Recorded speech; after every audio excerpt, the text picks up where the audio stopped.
Jose was like, yeah. And I was like, this. Yeah. And I was all like, I know you ain't talking. Yeah. And I was just looking at Jose like this. I don't comment on your shit. I look at your shoes. I don't say nothing about your shit. Just look at you. He's like, yeah. I was like, all right, bad dog. He's like, yeah. And then I tried to get my lick back, and the dude kept talking. Yeah. No, we good, man. No, we good. I'm like, no. Let me say what I gotta say to your ass. Shutting down your rebuttal. Yeah, dog. I was like, I'm about to bust you at your ass right now. Fucking stutter or something. No, we good, man. We good, man. I'll be all right. So that's what I want. I kind of wanted to, like, we were talking about it, doing what you do with the mics. Oh, yeah, like you were like, hey, no. We should. Especially if there's a hot crowd. Yeah, because you don't want to, too many times they got scared off. Yeah, dog. You have to be able to take these guys getting mad, though. They used to get mad, bro. Yeah. I remember, I don't know, are we recording? We're recording. Oh, okay. Marco Antoine. He got mad at me once. Bro. I love him, though. He got mad at me because I was like, I was scratching people off and reordering it. Yeah. And I didn't even mess with his name. He was kind of lower on the list, but I had signed somebody else up.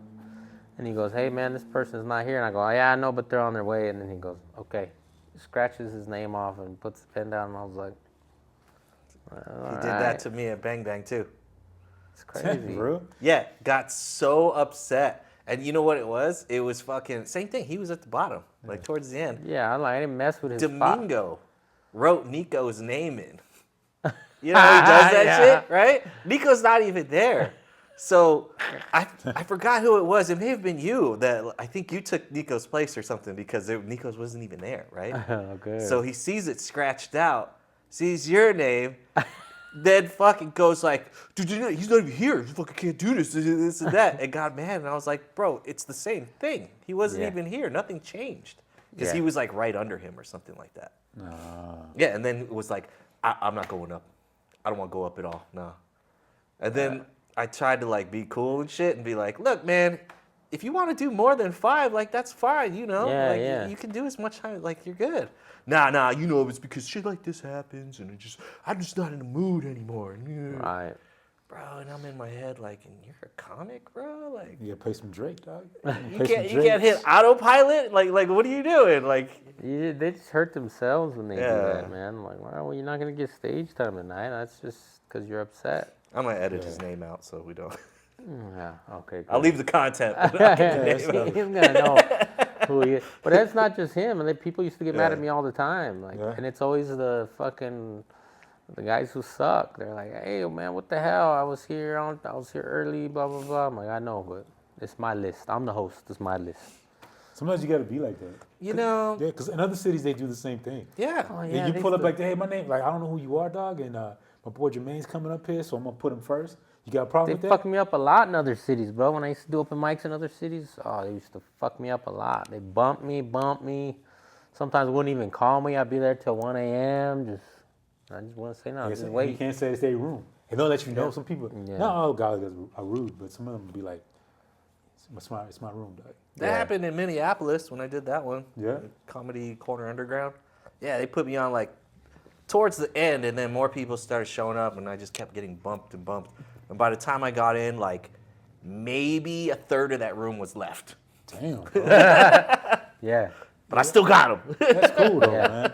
Because you waited all that time. I'm like, I'm going up. Dude. Fuck it. Might as well, dude. I guess if you don't know you, it's like, we don't know you, dog. I was in Jacksonville, in Florida, and I was there doing an open mic, and it was in this sick-ass room in the back of a bar. And there was a good little crowd in there, and then there was the comics were all in the back. Yeah. And I just signed up on the list. I was like number 4 or whatever. So I'm like, I got a good spot. This is dope. And then I didn't know. At the top, it had said hot potato open mic. What does that mean? So, like, the first guy goes up, and he gets to choose any other comic after him. And so they're doing popcorn, like, shit. And then I'm like, well, nobody knows who the fuck I am. So they had the list up there, and they were just choosing all their homies next. Yeah. All their homies next. And I was just sitting there like, fuck, it's already 10 comics gone already. Finally, some nice dude, some black dude, he's like, hey, are you Josh Ryan? I go, yeah. And he goes, come on, you next, bro. And then I was like, thank you, man. Good. That's kind of a shitty way to do it. It Who came is, up with bro. that? Just pick their homies. Yeah. Because honestly, I think this scene's a little different because I think we're more inviting. Because I see people, new people, we always say, hey, what's up, man? Or they ask questions and nobody's really a dick. Yeah. Other places, I guess it's like 50-50, you feel me? Like, you get in there like, hey, what's up, man? Yeah, okay. Yeah. Who are you, dog? I'm like, well, I know what's his face. Well, he ain't really vouch for you, dog, so. He's going to pull up right now. When he pulls up, then he tells me who you are, then I'll put you on the list. Until then, you know what I'm saying? Whatever. You're saying it like this. Seattle was like they wouldn't say hi to you unless you said hi to them first if they didn't know you. That's how it was for me. Oh, for real? Yeah. After about a week or two, I just saw the same faces, so I was like, hey, what's up? And then it was on. Yeah, and then everybody was cool. And they were nice. Yeah, it's still, I think we're a lot more inviting here, dog. Yeah, unless you're from the Northeast. No, I'm just kidding. No, it's because like for me, I was like I'm always like that kind of too, and I try not to be like that. Where I'll see somebody new and I'm like, no, but when you ran the and then room, as soon as it's they say like, hi, I'm like, what's up? Right, man? Joe? Right. As nice as ever, but if they're not nice first, I like kind of wait. Well, I try not to do that anymore, but that's no, but when you ran the room, you did a good job, dog. When you ran Phoenix. Yeah, Well, you were great at hosting that. Yeah, man. I give you credit, Thank dog. you, thank you. When we had a room down, you were kind of like, yo, man, Otis, man, I need you to come up here right now, dog. It's in this crowd, man. Come on, man. Yeah, we need somebody. I was like this for her. Like, nah, just get them riled up, dog. Just had to turn this light on. And I was like, bet, all right, cool. You know the other thing too that I wish some open mic hosts would do is the intro before. It's like these are new comics, old comics. They're trying new stuff, old stuff. Let's make sure we show them a lot of support and a lot of love. Is that all right with you guys? Especially when it's a good crowd. Yeah. They're like, oh yeah. Like they're working on their craft. One goal to make you guys laugh. And if they can't do that, come back next week and try again. It's not over. Blah, blah, blah, blah. And then you give that intro, then boom, you start your set. Do 3-4 jokes, get them laughing. Are you guys ready to get this? You know, you keep the energy up. Yeah. But now they know what they're in for. Yeah, they're not. Yeah. Like, I don't want to say names, but No, you have to say names, man. certain hosts will go up there and just start bombing right away. And I'm like, hey, give an intro for these people. Like, yeah. And then they're like, all right, afterwards, after they're set, they're like, all right, it's an open mic. Sign up list is over there. Ready for your next comic? And then it's another shitty guy, and another shitty guy. And these guys are like, I can get the fuck out of here. Yeah, I remember that time. That shit was, it was kind of funny to watch, but messed up. Because you kind of watch everybody, it was a good crowd. They didn't know what they were in for. He was like, and then I was hyping him up too, because I was like, yeah, Steve. And he was like, yeah. I was like, thanks, Otis. I was like, all right, bet. That shit was funny. And you're doing your thing, and they were staying. And then I ain't gonna say who, I forgot who the fuck went up after you. But after that, it was like, I know who it was. Nah. and then you see people, if you watch the crowd, I always watch the crowd. I'm a people watcher. Well, so you see people just go like this. That's the one where I yelled at Homeboy. Yeah. And it was, but this one black dude, I kept looking at him, he was with his girl. And he was into it. He had a drink in his hand, he's all like this. And then after a while, about a minute or two, he's all, and then like somebody else came up there, he's like, what the fuck? What the fuck is going on? Yeah. Hey, let's roll out, man. And then, Yeah. And he had like about 4 or 5 people with him. His girls right there. They all just went, but they ducked. They went like this. I was like, there goes the crowd, dog. Yeah, There goes the crowd like this, fuck. And then like they kept moving one after the other. And then what's his name? That black dude? I forgot his name. The new guy. Stonewall? Stonewall. Yeah. He was like, oh, Stonewall. I'll put you in the spot, man. Just. I'm like, nah, man. You signed up first. Like, no, man. Please. Just go in. I'm like, nah. So he did his thing. He did a good job and shit. But then after that, somebody else went up there was shitty, and then pretty much the crowd was pretty much halfway gone and shit. And I was like this. And I know sometimes your ass is like this. Yeah, am I going up, man? Dude, yeah, I will. I will do that, bro. You did a couple of times. There was like no crowd. It was like only comics. You were like this. Why am I going to do this? Yeah, let's just go. You know, I heard some shit the other day on a podcast. It was pretty dope where they were talking about open mics and homie's like, yeah, I go up there with the idea of bombing with intention. And I was like, that's perfect fucking example of open mic shit. Because like, you know the shit's new. Gonna bomb it with intention. I have an intention to fucking work this out. Yeah. It makes sense. That's kind of the same as like committing to the bit. I don't care who's here. I don't care who's watching. If there's one person or 10 people that have already heard me do this, I'm still trying it out. I'm going to commit to the bit, and I'm going to yell it and act it out to the best of my ability. And that's been hard for me to do. Like, at open mics, I'll be like, especially if I have a show coming up, and I came off a good set the day before, I don't want to kill my confidence or my momentum. That's just how I think. It's just how it is. That's for me. I just don't do the like stuff that works. You know, unless like I might do a couple of them just so they think I know I'm funny. Yeah. And then I'll just hit it with all new stuff. Yeah.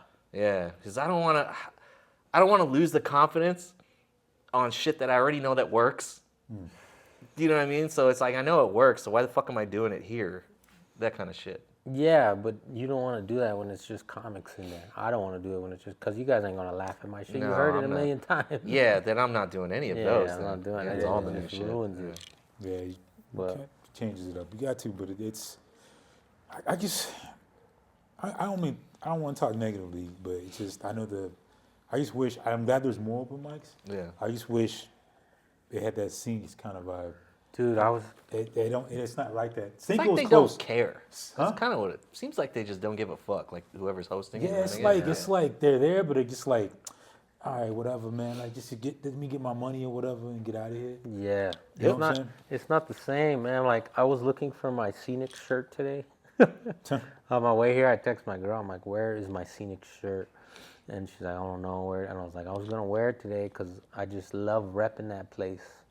I miss that place so much." It was a Friday night. I was looking forward to Friday. And Scenic was dope, man. Everybody showed up. Crowd like where you could test. You could honestly get a good feel for a new joke in that place. Yeah, especially when it was a hot crowd, dog. Especially at the beginning. Sometimes people would like be eating beforehand, and then be like they would sit there and like, all right, bet, and it was just like. I like how we had the setup too. How there was that outside right in front, so everybody would just like, comics would just hang out there, you know. Yeah, it was separate, so nobody would hear what you said and shit like that. Yeah. So I wanted to say, man, you went out on a road trip, man. How did that go?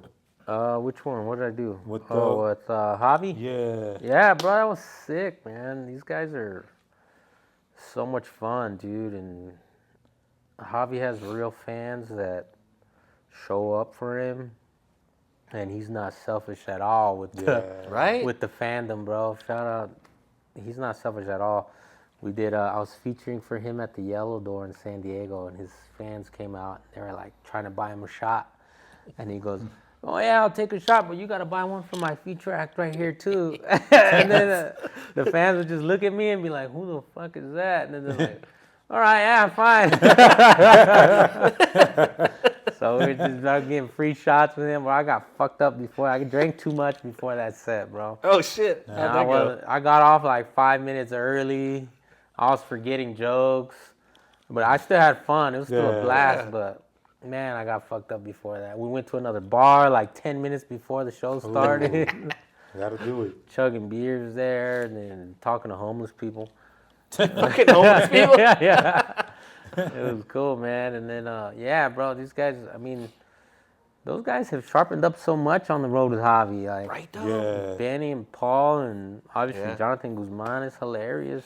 Yeah, man. Anthony obviously has always been sharp, but when I went, I was like, damn, these fools they've like gotten real good, man. Guzman's always been a beast. He's always been. I remember when he came to Scenics a while back. When I first saw him, I was like, who the fuck is this dude? Yeah. He's funny as fuck. He was all like he's very like intelligent, but the way he does it, at times he kind of dumbs it down for the audience.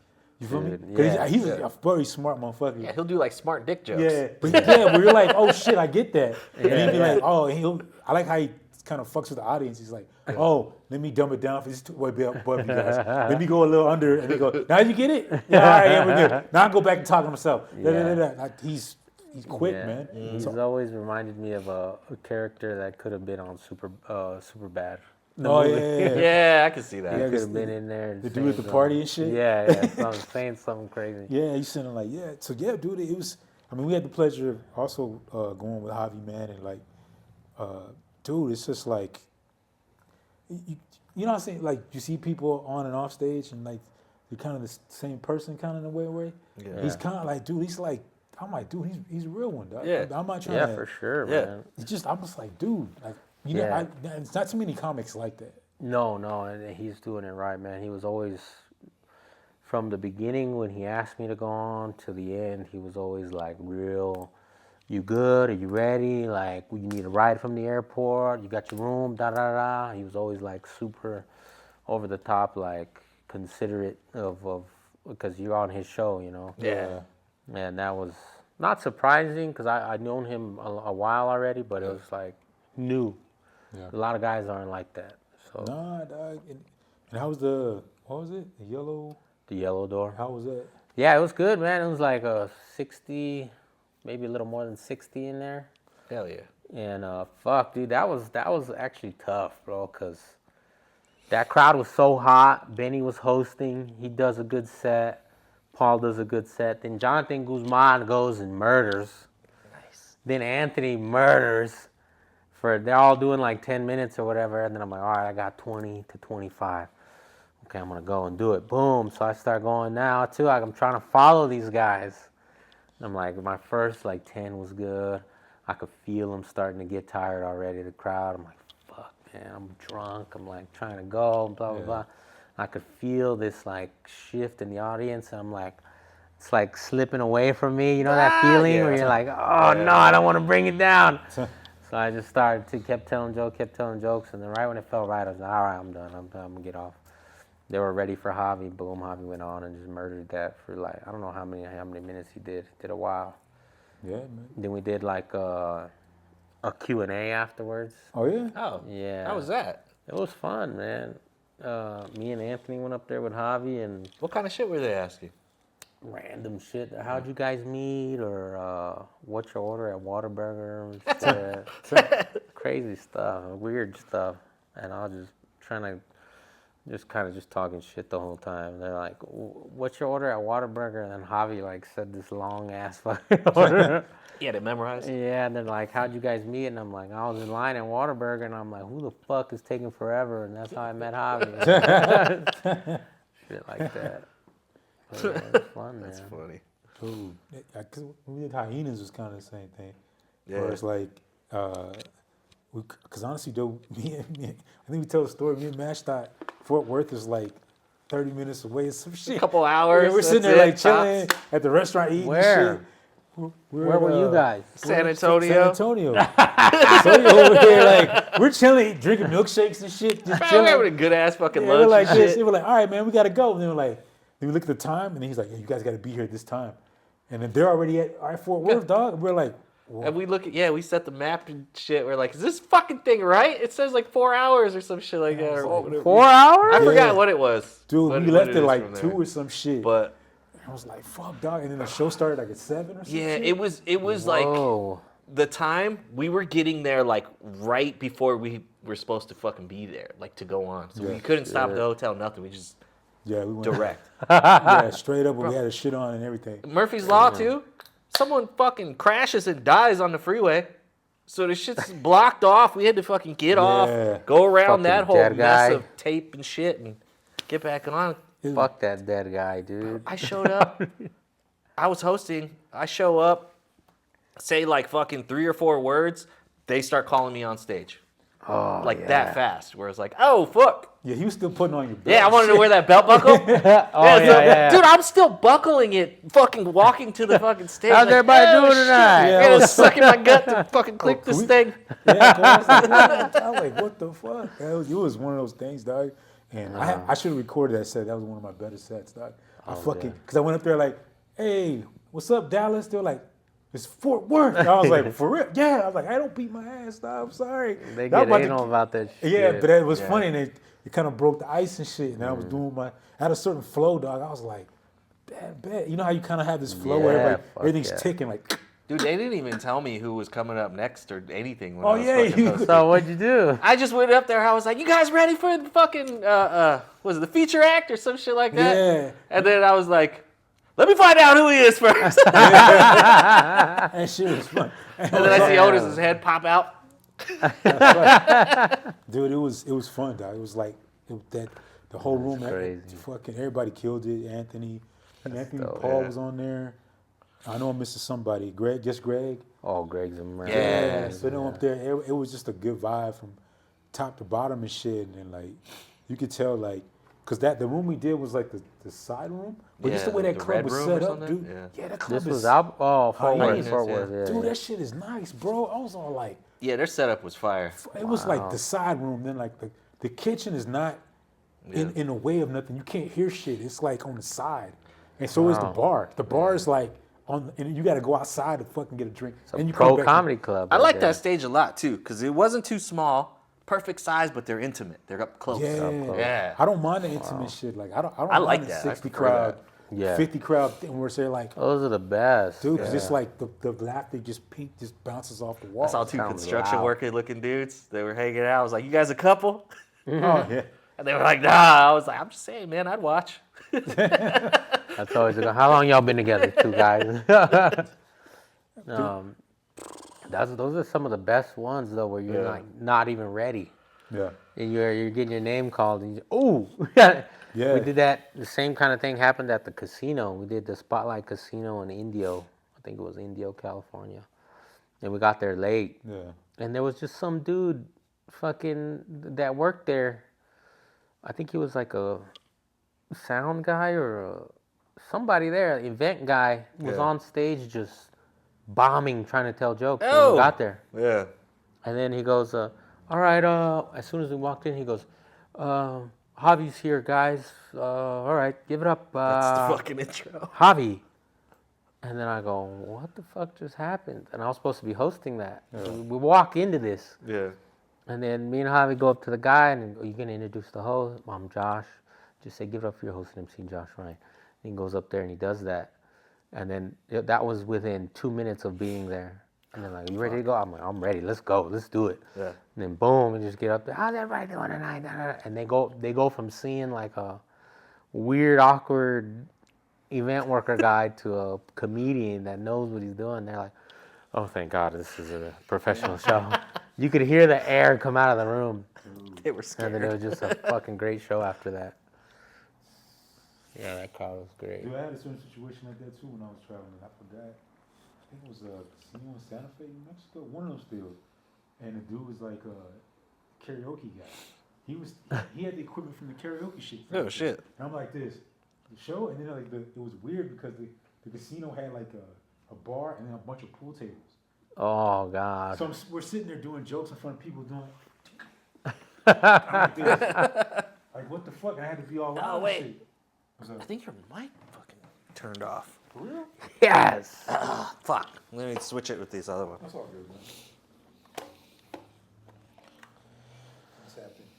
My bad, bro. No, that's all right. I don't know what's going on. He's happy, bro. Hell yeah. I'm glad. Leave What you his saying off. hell yeah for? Leave Switch it his with off. that one, bro. I bet. I don't know where the magnet went. Leave Otis's mic off. Come on. No, there it is. I'm like, I know it went somewhere.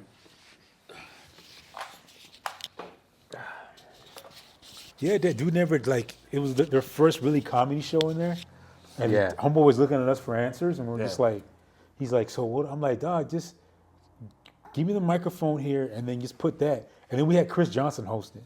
I didn't see That's that what made it. in a while. Chris Johnson was all, dude. Can we He get had, a he had Zay like, real fast, bro? I'm sorry. go ahead. Yeah. He had like no enthusiasm, dog, Really? at all, bro. I'm talking about at Oh, I all. love it. He was like, you know how he does a joke? Yeah, you know, what's up, niggas? And I'm like this. Here we go, man. Start this fucking set off in the casino. And it was, me and him were the only black people in there. Yeah. What's up, niggas? Y'all niggas doing it. I was all like, oh, man. And he was all like, all right, I know this motherfucker, man. Otis, get your ass up here, man. I'm like this. Give it up, man. I love his segues, bro. Oh, Chris Johnson? Chris Johnson. Yeah. He'd be like, well, he'd be like, so my daughter fucked a white guy. But anyway, y'all ever been to the movies? Like, man, crazy shit like that. Just a random It's transition. like, I can't be going up the stairs. My knees hurt. My knees. So like, I want to fuck your mama, but I can't go up the stairs. My knees hurt. I was so like, what the fuck? But he has some fire ass jokes. Oh, yeah. He has some fire, and he goes, I do this for a hobby, man. You know, they ain't even fun to me no maybe, more. maybe people get upset because I come up with new jokes every time. Maybe they get mad because I don't say the same jokes every time. And these motherfuckers been doing the same shit for 2 years. I'm like this. Yeah. I can't help it that people jealous of me, man. And I'm like this. Then he has the nerve to be another time. He's like, man, I never get booked, man. Yeah. He's like saying that shit. I was like this. He does Oh, that. He you have does social that. media? No. Do you socialize and talk to people? No, I don't like doing that. I like this. Then how the fuck, man? Meanwhile, you want to go to Alamogordo? He's like, nah, man, I'm good, man. It's just a hobby for me. Just a hobby, man. Really Then he's like, why is nobody booking me? Let me ask you this, man. Yeah. Because you got a lot of experience in this game. How many years now? 10 plus. 10 plus. Difference between a black and a white crowd. Honestly, What is it? there's no difference. Good question. Honestly, if people get scared, You swear to God, there's no difference? dude, the only thing is if you up there with some fucking confidence, Yeah. that's your crowd. But if you go in there thinking it's a black crowd, believe me, when I first started, the same thing. I was full of a bunch of white people. I was all like, you ever check your credit score and wonder what the hell can I afford? I was doing stupid jokes like that because I was pandering to the crowd. And I was like, no. Right. My boy's like, nah, dog, this is your shit. You bring them into your shit. And if you have a black crowd, like, black people are very accepting of you if you're yourself. Any crowd can be that way. No matter black, white. If the crowd can go like this, man. Latino crowd. Yeah, any crowd is comfortable with you. If you're comfortable up there like this, all right, man, motherfucker comfortable in his own skin, all right, bad. True. But if you go in there like, hey, man, I got jokes. Man, like, fuck this motherfucker, man. He's not even confident in himself. How the fuck am I laughing at this bullshit? Now, Pilkington, would you black it up for a black crowd or no? I mean, code switch that bitch? Yeah. Black it up just a little or not? Dude. I'll show my one gold tooth a little more. Yeah. I'm like you. Yeah. Would I steal something before the show You just know, to get in? I did No. I did Henny's mic on Monday, and it was pretty much a black crowd. Like the whole bar was just like black. I saw clips of her shit on the stories. I saw somebody dancing. I think the black crowd, they'll like they like my fucked up jokes more, even though they're like even the like racist turn ones, the stereotype shit that deals with black people. They love that shit. Yeah. As long as I'm not delivering it fucked up and I'm just like about it, You know, I they agree. tend to love it. Yeah. I agree with what you said, Otis. You go up there and be yourself. Yeah. They're gonna accept you. I fucked it up though. What do you mean? Cause like when I first did a black crowd at Skyline, it was all black. I wasn't even thinking about a black crowd.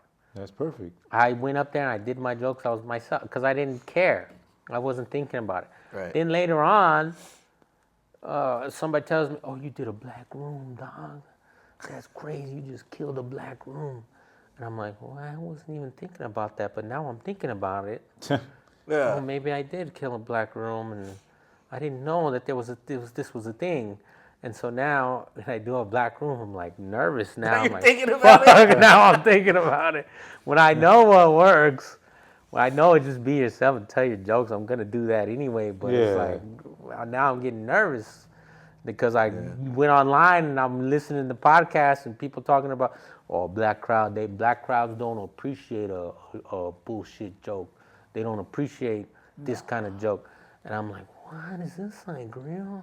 So that's why I wanted to ask. Because honestly, it all depends on it can be a room full of different races. If your shit ain't hitting, it just ain't. It's not and sometimes I don't really blame on the crowd, but you ever like follow somebody that kind of, and then you try to bring it back up and you do a little bit of it, but you can't get them because the other person kind of. Well, you had that one Albuquerque story that was kind of. Which was that one? a black crowd? The one where fucking all of you guys bombed or some shit because they were just like.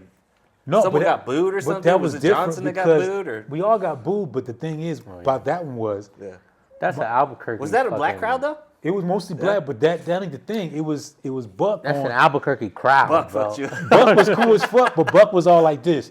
Y'all want to boo these motherfuckers? You can. Don't hold us back now. If you see a motherfucker sucking up here, that the microphone is right there, you go up there, you tell him how much he sucked. Let him know. He need to hear it. I'm like this. See, that's why I wanted him to host the last one. So I wanted to feel that. And he kept saying it over after every shit. He'd be like, "Don't forget, man, y'all go up there and say what the fuck y'all want to say." And then they even started slightly booing the hometown people.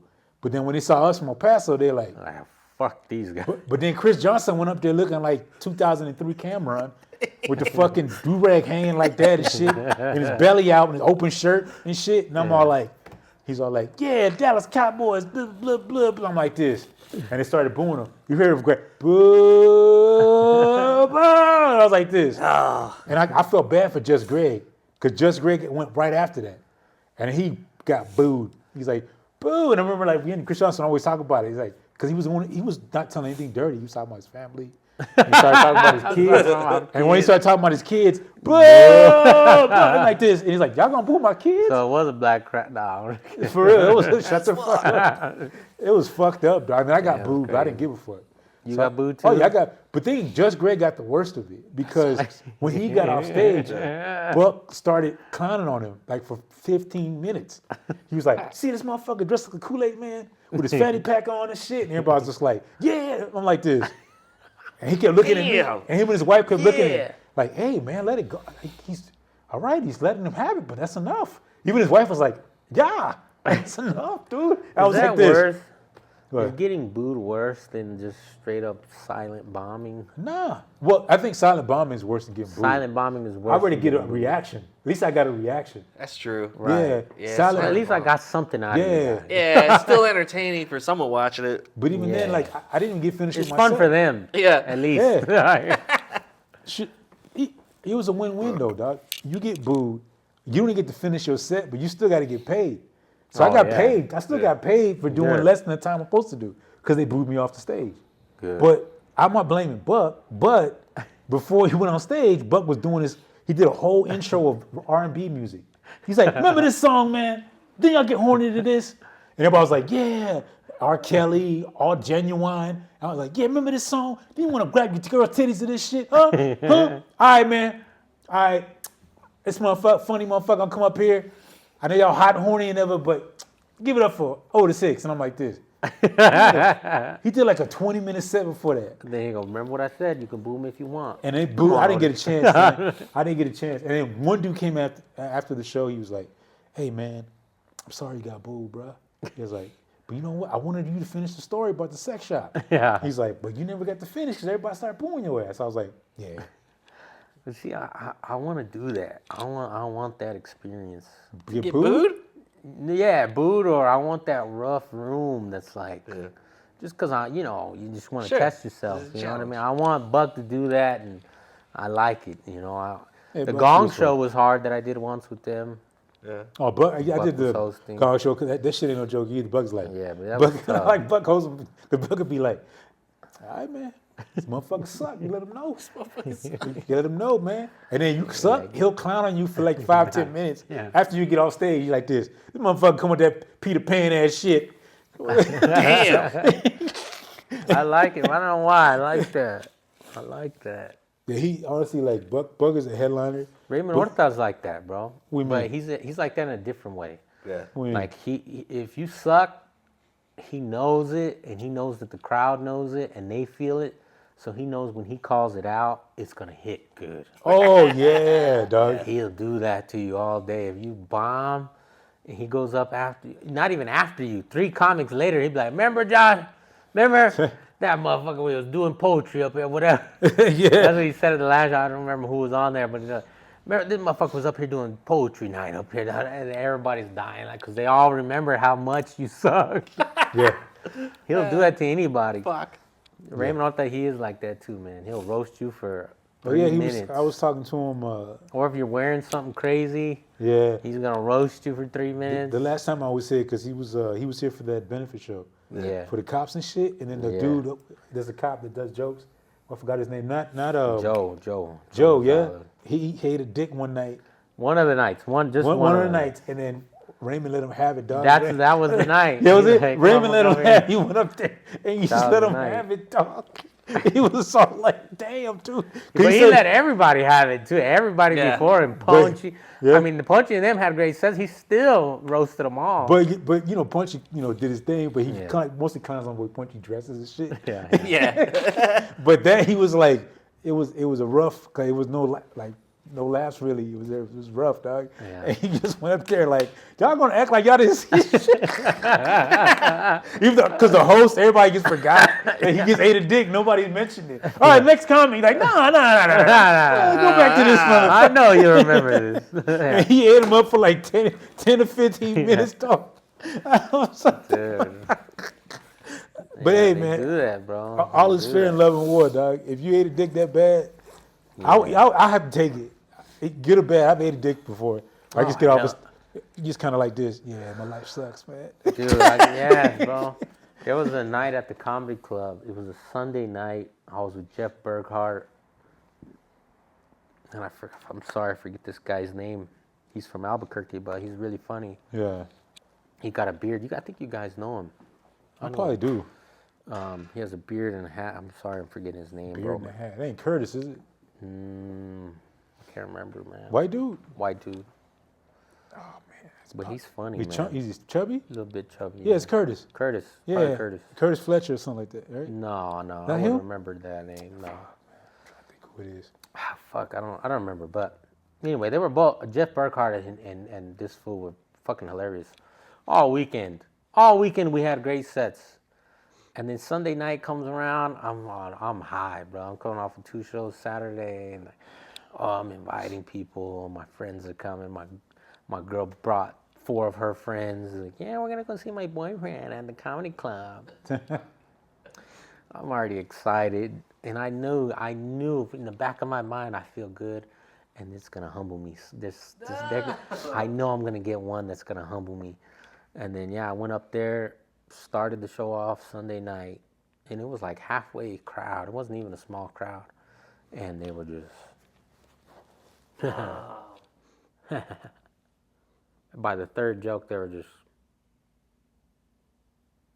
Yeah. And then I was wearing this wool long sleeve, no hat. I was sweating, bro, and I was like, "Fuck." So anyway, man, I'm trying to date again, you know, and then I'm like dying up there, bro. I'm like, God damn it. All my friends are there. My girl is there. I'm like, oh. And then I get off, right? I introduce the feature act. I'm like, man. I go back to the green room, and Jeff ushers me into the green room. Like, get in here. He closes the door, and he goes, what happened, man? You're doing great all weekend. What's it like out there? And I'm like, oh, man. And he goes, relax. And I was stressed, and I was like, I just wanted to ball up, bro. And Jeff was like, relax. It's fine. You want a water? I'm like, no, Jeff. I'm good. Give me like a minute. And I'm like, oh, man, I didn't want to go back out there. Sure enough, the feature actor, he's not doing well tonight. I'm like, man, I hate this fucking crowd, bro. And I felt that guilt because I'm like, I started this shit off. I'm the one who started this. You feel that guilt, like you said earlier. You're like, oh, man, you know how when some guy goes up there and he can't get it back? That's why I felt that blame on me. I'm like, Jeff, I'm going to the bar. And he's like, okay, man. Okay. I went to the bar, took like 3 shots. I came back to the green room, and I was just like, man, I don't want to go back up there, dude. I don't want these people to see me again because they're like, oh, man, this guy sucks. But I was like, fuck it. You know, I went back up, introduced Jeff. Jeff goes up. Jeff is giving them A1 material that he uses everywhere, and they're still not giving him nothing. Still? Jeff came on to music and like this fucking hype song. He's like, like hyping them up. Yeah. And they're still just sat there like this. And then Jeff goes, not even that's going to get you guys hyped up? Fuck you guys. He goes into his material. Yeah. And he ends up like, doing well because Jeff's a fucking amazing headliner. But even afterwards, he was like, man, screw this crowd, bro. I've seen headliners do that where they just go up there and you basically have to just go through the motion. They know within like about 10 minutes into their set, like this ain't gonna go nowhere. I can't get these guys. And they just go like this. And you tell like just like start Just knocking out just for themselves. They forget about the crowd. They just blank them out. They're like this. You guys don't give a fuck. So just autopilot. Yeah, autopilot, and then you just get the fuck off. Yeah, man, that was the first time I was like at the comedy club where I was like, fuck, dude, that was. I know they say that you never blame the crowd, but sometimes it's just like. Yeah, I try to blame the crowd. I tried to, but my mind won't let me, bro. Yeah, me either. I'll still beat myself up and be like, fuck, well, you need to write more, you need to do something different or whatever. Yeah, I'm the same way. I'll be like, but even sometimes it's just the atmosphere or whatever. It was the crowd. Fuck that shit. No, but sometimes it takes that one laugh to break everything up. But we don't get it. If you don't get that, because it's infectious. I heard that's what like crowd work used to be mainly for. To break the crowd up? Yeah, when it would start dying down, you would just fuck with them because it's that thing that'll get them. It actually does that. It does do that. And that's why, like, I try to write my set with crowd work in it a little bit. Same. It's not really crowd work because I know what they're going to Yeah. say. But I try to do that because it looks like it's crowd work. But you know what makes it worse if you do that and then you still don't get it. When you're doing crowd work and they're like, you blame the crowd. They're like this, He's a bad motherfucker. Yeah. We're just sitting there and it's like pulling teeth and shit. And there's been some sets where it's like you got 25 minutes, and within 5 minutes, it's going to be a rough one. And sometimes it's like this: you get them up top or in the middle. You're like, yeah, and then towards the end, it's like, oh man, I had them in the middle, and now it's like, Yeah. And you can't do Orlando and just keep going. Stay up there until you get that laugh. Dude, for real. Now I love Orlando, but he did it before. We did that Holy Moly Donut Shop over there.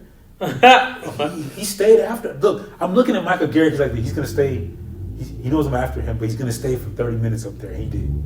He stayed at 30. I was like looking like this, and I went like, all right, bro. I love Lando, but I was like, all right, bet. What took you 30 minutes, I'm gonna do in 10. 30 minutes, no punchlines. Yeah, I went up there for approximately 12 minutes, dog. And everything he tried to accomplish in 30, I did in 10. I would have been like, da, da, da, da, da. And I even took Bobby Buckets because it was all his family. They were all there at the donut shop. I thought it was like, oh, we got a crowd. He's like, no, it's all his family. They didn't laugh at. They didn't laugh. He has like a little nieces and nephews. I think he had his cousin there, his uncle, and they were just because they helped set up the chairs and shit.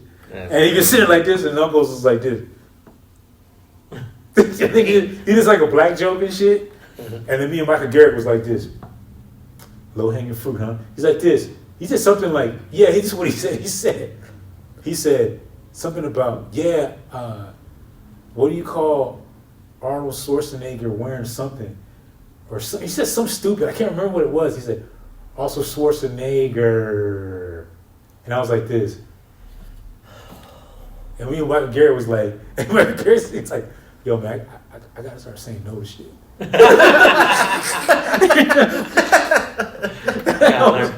gotta learn the power. I gotta say no. We were just laughing like, and then like, I ain't talking shit, but Tenali was there too, but she actually did all right. So I was sitting there like, this is gonna be a long fucking. Wow. It's just me and Michael Garrett back there, and then some other girl had Asperger's, I think. I was trying to hook Bobby Buckets up. Was that on the menu or? No. It was another girl that had like a form of autism, but she kept saying it. Yeah, I have autism. I'm like this. Like, yeah, I'm autistic. But she was very smart. Autistic people are like the new CrossFitters, bro. They just won't stop talking about that shit. Yeah. I have autism. Did you know that? On the spectrum. But him and Bobby, the girl Bobby Buckets were talking.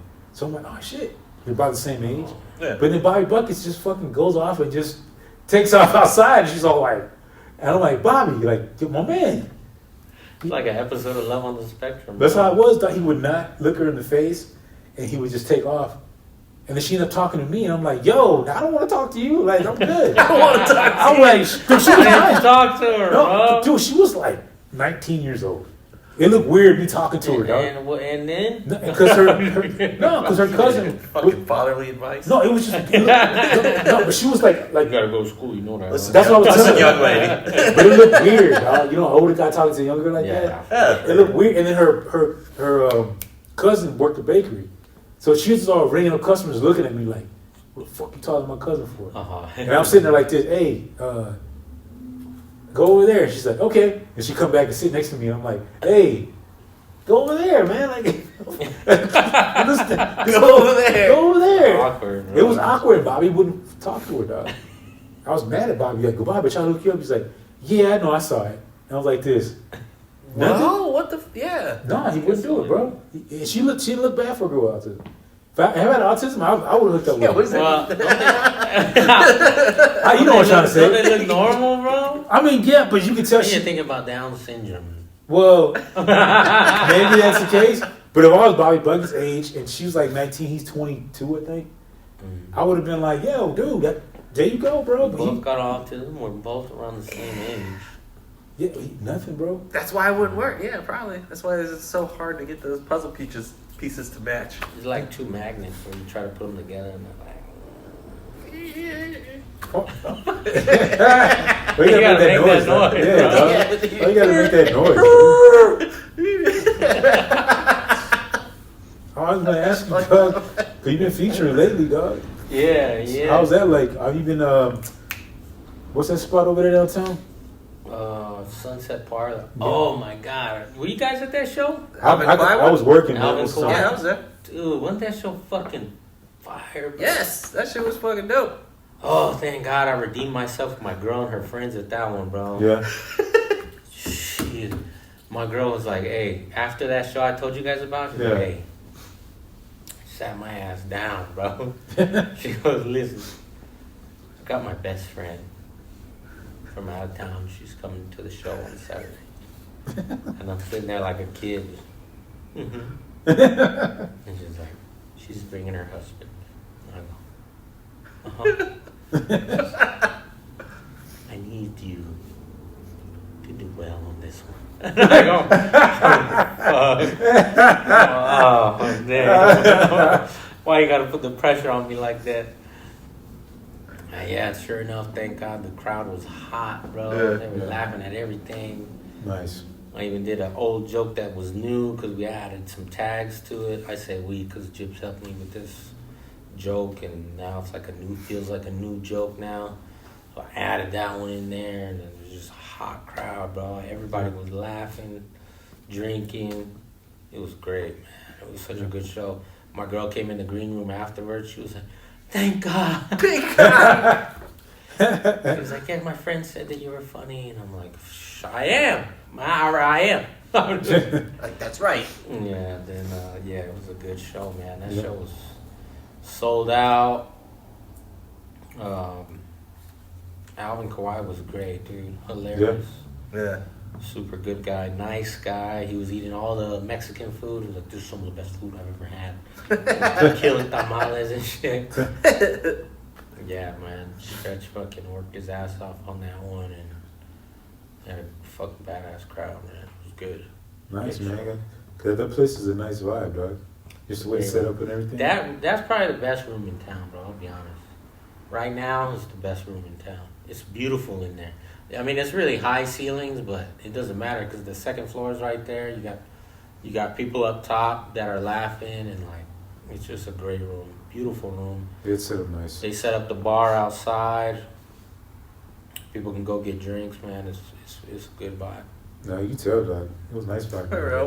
Homie was like, I'm performing next to some lotion or some shit. What do you think? Because there's that lotion display. Oh yeah. You know, Alvin called it. I'm performing in Jeffrey Epstein's living room. Yeah. Yeah, bro. That was a good show, man. Yeah. Yeah, it's fun times. That's what it's all about, dog. Great show. I was just like, it's good that you kind of, because I know you guys, like, you like Stretch Out Comedy are pretty much together. Yeah. But I kind of wanted to get you, I want to get you and Stretch kind of separate. You guys are like, good. Yeah. like you guys are like Dwayne Wade and LeBron, I guess. If I Who's use that LeBron? one. Which one? Right? I guess I guess I'll make Stretch LeBron and you D Wade, I That's guess. fucked up, bro. I got a trans kid. No, but he's Trying to taller. say? I can see you I with got a trans kid. trans son. Is that what he's saying? He's taller, dog. Transformer. You know what, dog? You making that joke, it's gonna happen, bro. Yeah. Guess you making that joke. Hey, you don't say that. You gonna be like, yeah, you gonna be like, yo, I think I'm a woman. You be like, what? Yeah, I know I'm 9 years old, but I think I'm like, all I'll right. end up on a Netflix documentary. That shit happens to me, bro. Watch it. He's like, Dad, I'm gay and I have an orange hat. Ah, no, bro. No! You write a bit about it that ends up being your fucking superstar joke. Who was it that I think we were talking about a movie concept where the concept of the movie is there's a comedian, he has a best friend and is like trying to be a comedian, but all his bits are end up being his best friend's life. So if he makes a bit about like something like I got in a car accident, he does a bit about that. Yeah. His best friend will get in a car accident and it'll happen to him. Oh, that's actually not bad. No, there's that Will Ferrell movie. Which one? The one where the woman's writing this fucking book, and she's narrating it, and he starts hearing it in his head. Oh. Yeah, and then he's like brushing his teeth, and she says some shit like, and he grabs a toothbrush and brushes his teeth, and he's like, "Who said that? Who?" And he starts freaking out. But like the whole book that she's writing, is happening in his life, and he's like, "What the fuck is going on?" Like, and he freaks so out. he's hearing everything in real time. But that's crazy though. That concept, like just having like somebody write it down, it's a joke, and then like you go through that same thing. You're like, yo, what the fuck? You know what I'm saying? That's basically that movie though. The end of the end of the concept movie. I'm thinking, you tell me if it's the same. I've never seen it. What is that the comedian? He's getting rich off of telling all these great jokes, and then he's like, "I'm gonna try to save your life," but he starts bombing. He's like, "No, I can't. I gotta ruin your life, dog, for my own good. Like, making money and stuff." This is you gotta watch that movie. It's the same thing. Same fucking what thing. the fuck, bro? Because Hey, me and my friend came up with that, bro. We were drunk one night, just talking, and came up with that shit. I don't know if he's seen it, but that's what happens in a movie. She writes the novel. All her characters in the movie die. So then once they figure it all out, she's left with this choice to fucking kill him, because even though she knows he's gonna fucking die, but that's how her books go. So she can't. You know what I mean? That's the choice. Is like, people are expecting this from me. And it's gonna make me famous as shit to fucking kill you out of a fucking novel. Damn. Great movie. I gotta check it out. what's this movie called? I can't remember. I remember it though, but I it's been a minute. I know it has to be almost 10 years old, right? Maybe. Yeah, but I do remember seeing it because I think something he's supposed to get hit by a bus or some shit. Yeah. I think I remember something like that, but she can't get herself to do it, I guess, because she becomes too ingrained with the character. So she's like, I see what she's like. Yeah, I mean, spoil the ending. That's pretty much what happens. She switches it. So she saves him, or She does it in a way where he doesn't he dies, but he doesn't die. Yeah, he comes back or some fucking shit. I don't remember exactly, but she eventually gave in. Like, she could have made it gruesome. That would have been better. Like, no, fuck it, I'm sorry. It's had to go down. imagine she's like, to die. gets raped. Gang rape. Getting raped in prison. Imagine if you could narrate somebody's life. Imagine. Depends on who it is. Yeah, depending on, like I said, if you can make somebody's life better, or you can take somebody's life and make it worse. Would you do that? You ever narrate someone's life in front of them? This shit's kind of funny. I've been doing this to my sister forever. Oh, for real? Yeah, because I'll be like, she went to the fridge and looked for some orange juice, but realized the orange juice was actually already inside her. Saying weird shit like this, and she's fucking just like dying. But do it in that voice. I feel like that's like an argument with your girl. I'll start narrating what she did or what she's doing. Oh, look at her. Now she wants to leave. Now she want to leave just because now she's mad. Look at her. I'm gonna do that voice though. Yeah. The blowjob was not satisfactory. It was quite mediocre, if I was honest.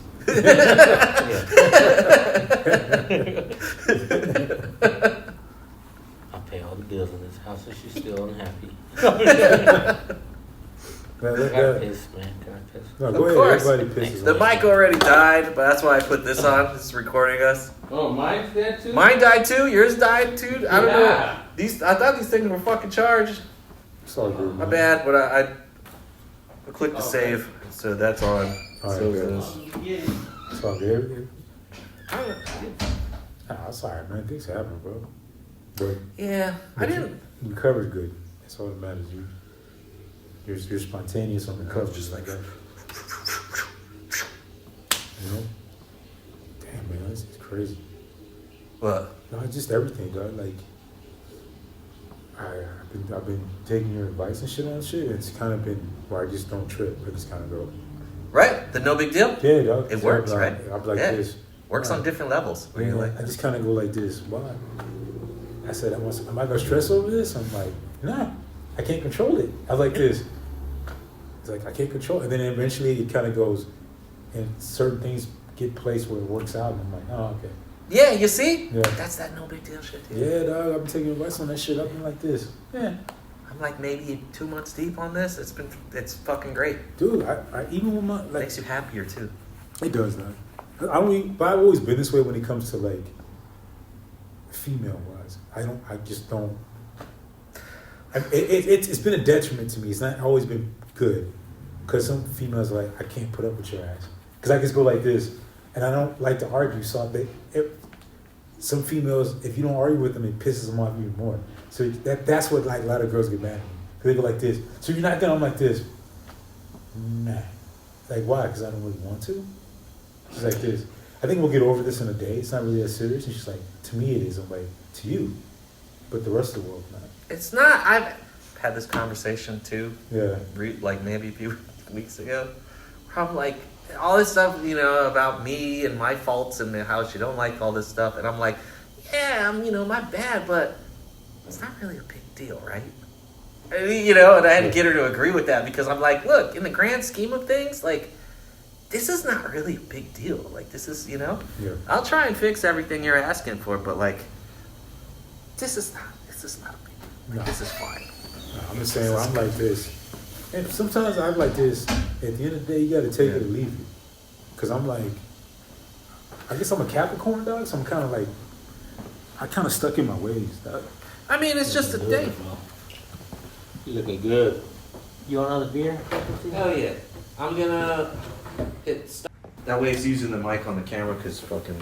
Yes. My bad. That's all good, bro.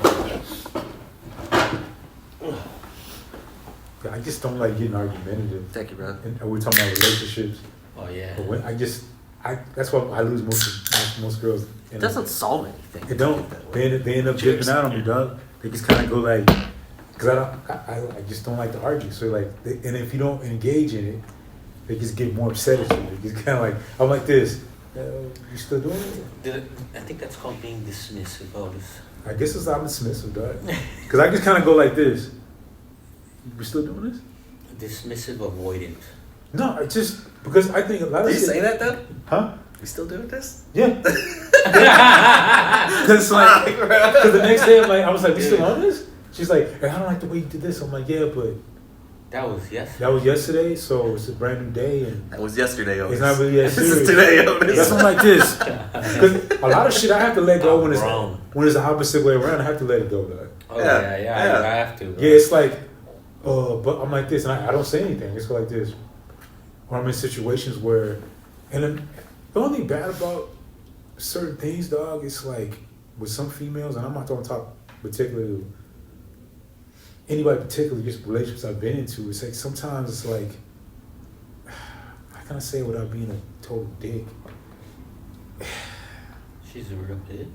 No, it's like I get it, bro. Sometimes women have a certain standards and shit. You know what I'm saying? Yeah. And sometimes us guys we have standards, but not to. I don't think we have to a certain degree. Women have. Oh, I think I know what you're saying. Yeah. Yeah. You're saying like, No, you ain't hot enough to be saying this shit to me right now. well, I met some women like that, but they're not in a relationship with me. It's more like when they get, I ain't gonna say her name, but talking about a certain comedian. It's kind of like when they're talking to you like this, you shouldn't be. Yeah, Don't even raise your voice to me. Like you shouldn't be. You know what I mean? I don't like that. If you don't get it, then I'm like this. Nobody gets it. Nobody gets what you're writing down. Even I don't think you don't understand what you wrote down. You're just saying it Yeah. and making yourself feel better. And Yeah. That's like mashing buttons on a video game. Yeah. You know what Yeah. you're doing, you think it's gonna work, but Yeah, and it's just like, I just don't like engaging. I guess I'm just tired, man. I just don't like engaging in it anymore. I just kind of look at and it puts off some females, but I just go like this. I'm not doing it. You know, you have great material about relationships. Yeah. Because I've been through that shit. Yeah. All of it. I've been through the ups and the downs. All of it, dog. I think that is like probably your strongest stuff. Relationships thing? You think so? Yeah, hell yeah. Relationships. It's so and relatable. sex shop. Everybody fucking loses their shit. Yeah. No, it's just All your stuff's really relatable though. because it's just everything. Because everything, being a dad, going through all that shit. I don't talk about the other shit. I can't make fun of that because I'll get too emotional over it. But it's just What is it? no. It's I can't. Mash knows. But because I was on the podcast, I almost lost my shit. He knows. Oh. That the only time I was with Frizzo, I almost lost my shit. It's something that I don't really talk about too many people, dog. But it's one of those deals where it's like, I know I'm a good person. Nobody has to go like this. You know, somebody goes, I'm a good person. And if you have to say it out loud, you're not really a good person. I'm a good fucking person. No, I know I am. Snooki, when she was getting arrested on the beach, remember that? Oh, yeah. And she was, I'm a good fucking person. Yeah, you're right. It's good, you know, it's like certain comics when they just kind of like, they're first to critique somebody. Not bettering themselves. And then I don't really go on the online thing, but they'll go online and be like, this person thinks they're this, and I'm like, see, if you took all that effort to writing jokes, you do online. Someone did one of them posts recently. I know you talking about. I was like this. I'm not even. Ooh, I'll tell you. We'll tell you when you get off the camera. I was like this. But then this person bombed. They bombed. And you bomb and you still talk shit. And this is what, you know how you go like, don't blame the crowd? This comic blames the crowd. You guys don't get me. Fuck you guys. You recognize that voice? I know what it is now, yeah. I don't follow that person. That shit's funny, Worst though. beard in the game. Fuck you guys. I don't follow that person. Yeah, because of you, I'm gonna kill myself now because you heard my jokes, huh? That shit was fucked up. That shit was. Everybody else had bad set. Even Jose looked like a serial killer up there. It was still cool. Jose did his thing, and the only person that pissed somebody off was Todd. He's the only person that got mad at somebody, man, where the bitch was like this. Nah. That was funny, dog. Yeah, bro. That shit was funny. I was enjoying every second. I was like, this is good. I had a bad set, but this makes I think I left. That's where. Oh yeah, you were there too. I Yeah. left right when that person was getting on. Yeah. But you know what? I have to give. Sometimes when you have a bad set, you go, man, you feel like a piece of shit. But then somebody else like that goes up there, you feel better. You're like, Yeah, go on, thank God. You're like, this ain't that bad, man. I just like, Yes. I critique you something, write a couple of commas in there. Yeah. You know, this happened a few weeks ago when I did that Las Cruces fucking mic. Oh, you did one of those? Yeah, I did 2 so far. Oh, nice. His cast lives there, so I was like, go over there. Oh, yeah. But the first one was an epic fucking bomb. Like crickets. I had to do. I did saves after like every single joke. I'd be like, so you don't like that shit? And they're like, ha ha ha. Every single fucking one. And I got off and I was just fucking laughing how bad it was. Then I'm like, fuck, man, I hope I'm not the worst person up here. I didn't know. Then Lando showed up. And I was like, yes. They're gonna forget about me. Hell yeah, dude, I was good. I was one of the better ones tonight. Dude. Let me ask you about writing. Yeah. Mash is all about that. That's what I do all the time. You write all the time. He got me on that. He's like, yo, you really got to start really like being consistent. Even if the shit that he says you don't really feel that's that great, you still write it down. That's what I've been doing. I write some shit down like this, and then later on I can attach it to something. Right, that happens a lot. The more fucking you acquire of just the stuff, then you like later on you're like working on some other bit. Then you see that you're like, oh, that fits perfectly with a little segue here. Beep beep beep. What were you gonna ask? Nah, just if you guys ever get writer's block. No, it happens all the time, dog. But then me personally, I get most of my material, and I think I don't know if you guys do this. Yeah. I'm giving too much away. Because I observe people. Yeah. Yeah. Two observation. Dude, I just go like this, Most of our shit. and because some people like talking so much. They're for my jobs and shit. That I just let them talk. Especially like they don't think I know shit. Like somebody already explained, you know, the standard procedure. I already know but so it's always some, you know, that smart ass guy at work. And what you need to do is when you do this, I'm like, I already know all this, but I should talk. You feel better when you do it, and then you learn their personality and how they are. Like, you're insecure, or you're just a little bitch, or you're really cool, you're a really nice guy. You can tell just by and you interact with. Sometimes where I've gone like this, like what you're saying, somebody at work, I finally hear them out and I hear them talk, and then I go, oh wow, this guy doesn't know what the fuck he's talking about. Yeah. There's always that one person. Meanwhile, I thought he did forever, and then I finally heard him talk for a long period of time, and I go, oh wow, he doesn't know shit about it. My pet peeve, man, as soon as like someone starts saying, they start off with like, what you need to do, just already just like, oh, this is never gonna be, it's gonna be shit you already fucking know. I've never learned anything new from someone that started off, what you need to do. Yeah, it's just, and it, like, I remember I told the joke at the open mic, but when I was doing a shift doing security, the guys that worked at the hotel I ain't gonna give it away what hotel it was, but they were like, yeah, you're better than the other security guard. What are you talking about? Oh, he disappeared. We found him in the bathroom getting head by a homeless person. And I was like, what? Yeah. They're like, this, was it a girl? Like, nah. And I was like this. So I didn't ever met this guy before. So and he was relieving me on my shift. So I'm sitting there like that. I see him walk up. I'm not talking shit about the guy, but he didn't have a car. He had to take the Sun Metro bus. So, but he's like, this guy. They were telling me this guy's all serious, and he takes the job. He actually thinks he's a police officer and shit. So he walks out, and he has like one, like a, you know, those holders, like for a gun, but his phone is in there.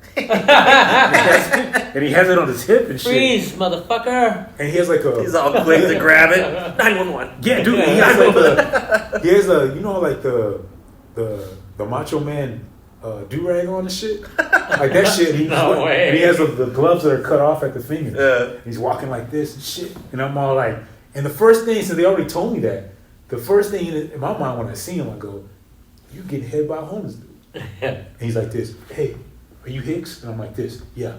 Let me show you what to do. And I'm like, this. And they already showed me what to do. I learned how to do it in 5 minutes. Like, it wasn't that hard to check shit. And they were telling me like, yeah, this guy doesn't like to do shit. He just stays in one place. But when he was explaining to me, he's all gung-ho. He's like, is it a white guy? I think so. And he was all like this, you need to do this. Go up the stairs. Make sure you check every flight of stairs. Go in there, check the corners. Close, make sure the door's closed. Then he showed me how to close the door, and he just jump kicks it. Like, dude. That's kind of funny. And I'm like this. This guy's a character. Yeah, but that's when it's like you get jokes. I just let him talk. He's like this. Just make sure, standard operating procedure, that you do all these things. Make sure the hotel's secure. You got a do-rag on? White guy? Yeah. Do-rag? Yeah. He's like, make sure it's secure because lives are in danger. And I was like this. All right. I was like, in the back of my mind, you get hit lives are in danger. But I'm like this, but you were getting hit by a homeless dude, so everybody could have died when you was getting hit. But you didn't care about that. That's life's in danger. You know what that fucking mouth has been That's on. different. Yeah, that's different. They caught him in the bathroom stall, right? What you want to do is you want to get hit right here. And I think he got me like to stop working there. I think he didn't like me because I was like, it was the people that worked there liked the job I was doing. Yeah. They were like, yeah, you do a really good job, man. He lit his face like he was all. And I was all like, thanks, man. I don't have to try that hard. It's not that hard. He just looked at me like, it's not that hard. It's like, fuck you. That's what the homeless guy said to him. It's not that hard. What's going on? But I just can't believe, I mean, I ain't gonna say his name, but I can't believe it happened. I was like, this job ain't that hard, dog. If you can get paid, at least make it both, I guess. A homeless girl. Some people got nothing else in life. They gotta make what they're doing hard sounding. Yeah, I guess, bro. It's just I don't understand. Same with comedy. Like, I'm not saying it's not hard. It is hard. I'm just saying like some people like make Can anybody do it? No, but I think they make it more complex than what it is sometimes. Yeah, I think it depends like what you're doing. You know, like because when it comes to I think like writing and stuff like that, there's all these like weird little nuances that like. If you want to like bump up to that upper echelon shit, you know what I mean? There's weird things like adding emotion in and like knowing what fucking even technical things like tags and fucking things like this. My thing I think for 2025 is that what we said earlier is committing to the bit, not caring who's there. Yeah. Just committing emotionally, like facial expressions, body wise, just committing everything to the bit.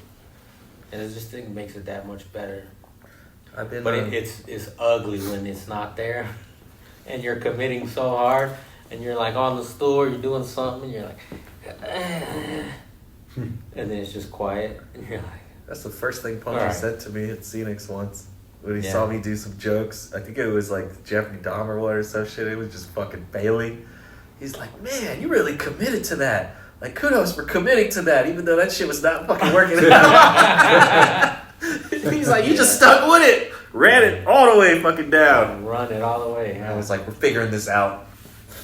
Dude, Run that shit. because I think Scenics was like a stable building block It was, for us. Dog. I mean, it built up a lot of. I used to my get sets nervous. Used to get nervous. It was a hot crowd in there. I'd get nervous, bro. Yeah. By the restroom, just nervous as shit. Like, my crush owns this place. You know what? Your girl and the staff there I knew I was doing well. If they were laughing. But he would come out the kitchen. Yeah, oh yeah. Her brother would come out the kitchen. Yeah. When her brother came out the kitchen and stopped doing shit, that's why I knew I was funny. I'd be like doing my shit and I look to the side and he'd be like, yeah, they come out. they come out, that's when you know you're funny. That when was the kitchen good, staff, I was like this, I bet. That was our what do you call it, late night show. You get called over to the couch. Yeah. They came out the kitchen like, oh, I know I got something. Yeah, dog. That was like I said, a staple. But there was a lot of like a bunch of emotion there, good and bad. Yeah. You know, like good and bad things happen at that place, dog. That was the mic that taught me the most that first year. Me too. Yeah. It's like, that was where, like, first started dealing with fucking, like, hecklers and shit like that would throw me off of, you know, my set because, like, I was so hard to fucking memorize things early on.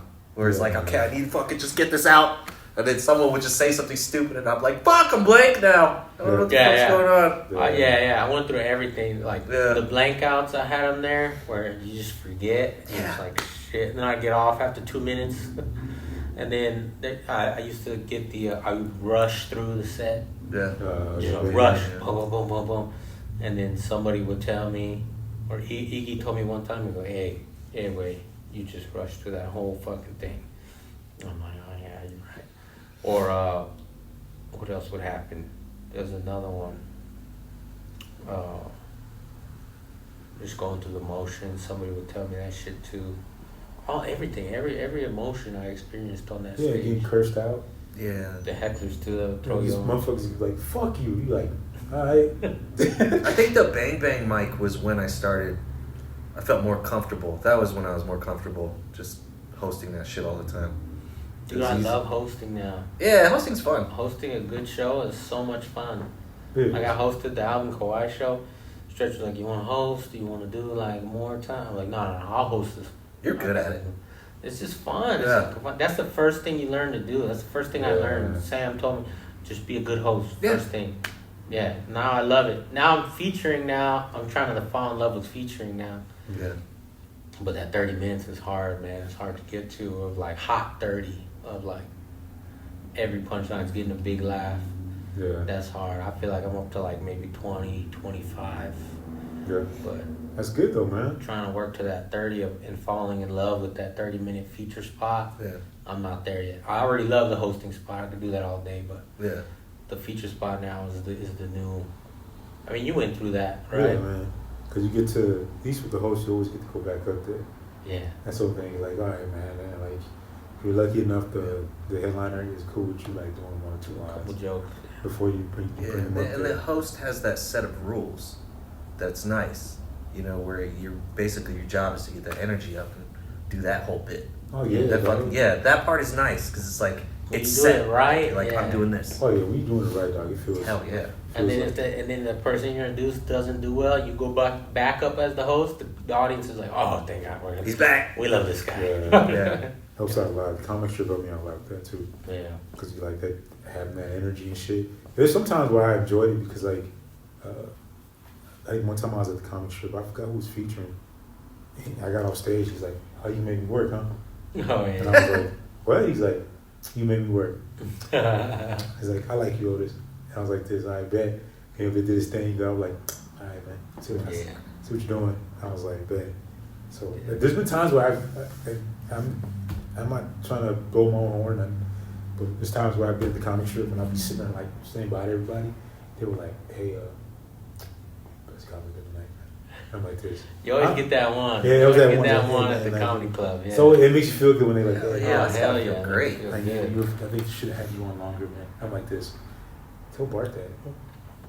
Tell Bart keep. I remember, I think it was the first time I hosted this big old buff dude with tats, white dude. And he was with a fine ass girl, tattooed girl too. And they looked like Jesse James and his girlfriend or something. They were there, and I was hosting. And then I felt like I did all right. It was my first time hosting at the club, and that shit happened. This fool came up to me, like fucking 6-something, and he's like, "Hey man," I'm like, "Oh, thanks for coming tonight, sir." And then he goes, "Hey man, I could have listened to you for 30 more minutes." And I was like, fuck, that made my whole weekend. I'm like, thank God, bro. That's cool. Helps out a lot. Yeah, you always get that. You always get that one person, that one couple that comes up and like, you were the best. Yeah, it feels good, bro. I'm like this. I bet, man. Like, I mean, it helps you like build that confidence, you know. And then the next day you get a crowd that doesn't like You ever you. get a chick hit on you at the comedy club? There was one, but it was not anything I wanted. Yeah. Ah! They said something like they want the Ninja Turtle. I'm like, what? They want the Ninja Turtle. She likes Ninja Turtles, dog, and I was just like, I'm good. Oh, Appreciate it, yeah. dog. I was like, and you know, there's some situations I just go like this. Man, I'll jack off. I'll be alright. I'll jack off. I think if that happened, I'm gonna tell him I have a boyfriend. Dude, I had this old ass lady at the comedy club. She was like, because a lot of my material is singles. Even though I'm not single, I still talk about it because I was single for a lot of years. Yeah, those jokes work. Yeah, I love those jokes. It's just so funny to me. Being single and dating, it's just so much fun. And this old lady, she comes up to me and she's like a whole old lady. She's like all saggy with a low cut shirt. Ooh. It's just like not good. And she's like, hey, so you're really single? And I go, no. And she goes, oh, so you're just like talking about that? I go, yeah, it's just my material, but I'm not. And she goes, well, can I have your number? And I'm like, She's still at. and I'm like, yeah. Yeah. I gave her, obviously, like, I put the last number wrong. I felt like a chick. Hey, man. With the last number wrong. She's like, I'm going to text you. What are you doing after this? I'm like, I'm nothing. I got to go home. She's like, all right, I'll text you. Okay. Damn. I think I've been hit on more by dudes than I have women, to be honest with you, dog. Why? Because sometimes you can tell, like, it's weird because it's like, when a guy invites you for a drink, that's cool, but then it's just kind of like, yeah, man, like, I got a ranch. I'm like, what? The fuck? Is that how they hit on you? Yeah, how do dudes hit on you? Yeah, Oh, right. How does that work? Yeah, dude's like, I got a ranch. And I'm like this. This fucking 12 years of a slave? What the fuck you trying to do? It's fucking got a ranch. Your name is Platt now. I was all like, I'm good, bro. Like, I'll take a compliment where I can take it, but sometimes I'm just like, nah, bro. They did that to me and Chris Johnson at End of the Mountain God once. For real? Me and Chris were there. We did the show, and Chris did a guest spot, and I was hosting. And there was we went to the roulette table right after. I was winning that night. I can't wait to go back, Fucking honestly. dude. I'm fucking ready. I think I might go snowboarding with my girl next Sunday. Oh, nice. In the Mountain Gods. Oh, yeah. Oh, it snow up there already? Yeah. Oh, shit. It snowed this weekend, actually. Nice. So we might go up next week and bet. Anyway, we're winning at the blackjack table, and there was these 3 white dudes. It was like, they all looked like Morgan Wallen, the hats and like younger guys. Yeah. And every time one of us would win, we would sing, you got to know when to hold on. Know when to fold on. And they would do it again. They would spin it. Oh, I won. Oh, you got to know when. You know, we were like having a blast. We're all drunk. Yeah. But we had to drive back that night. Oh, shit. So we kind of all closed out at the same time, walked back to the parking garage. Yeah. And they were like, where you guys going, man? Let's keep this party, let's go drink or whatever. And me and Chris were like, we got to drive back to El Paso, man.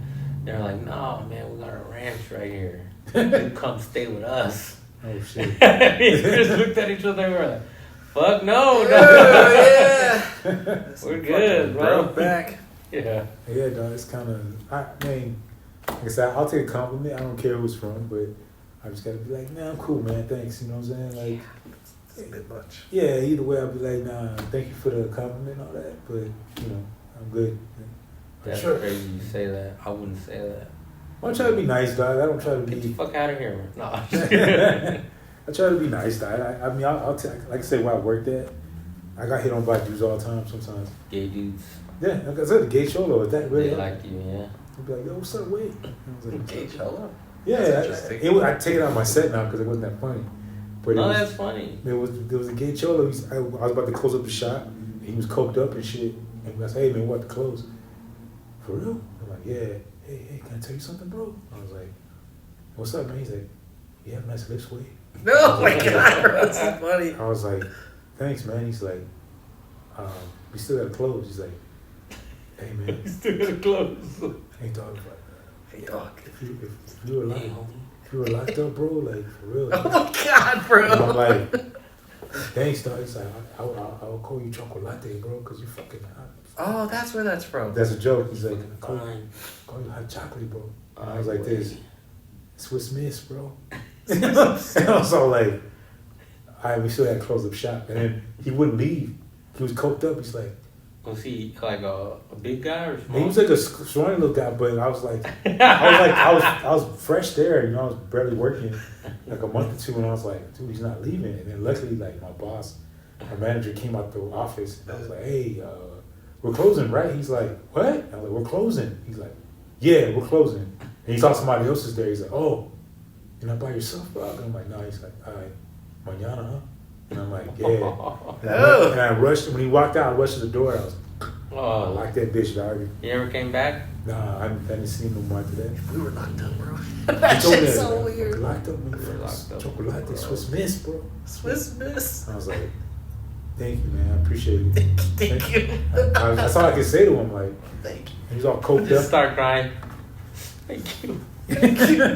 We're closing now. Swiss Miss. Dude, dude, Well, like I said, I got kind of used to it. He was the Yeah. cholo or a proper white guy just coming to you like, hey, man, you know what? You're very, very sexy. I'm like this.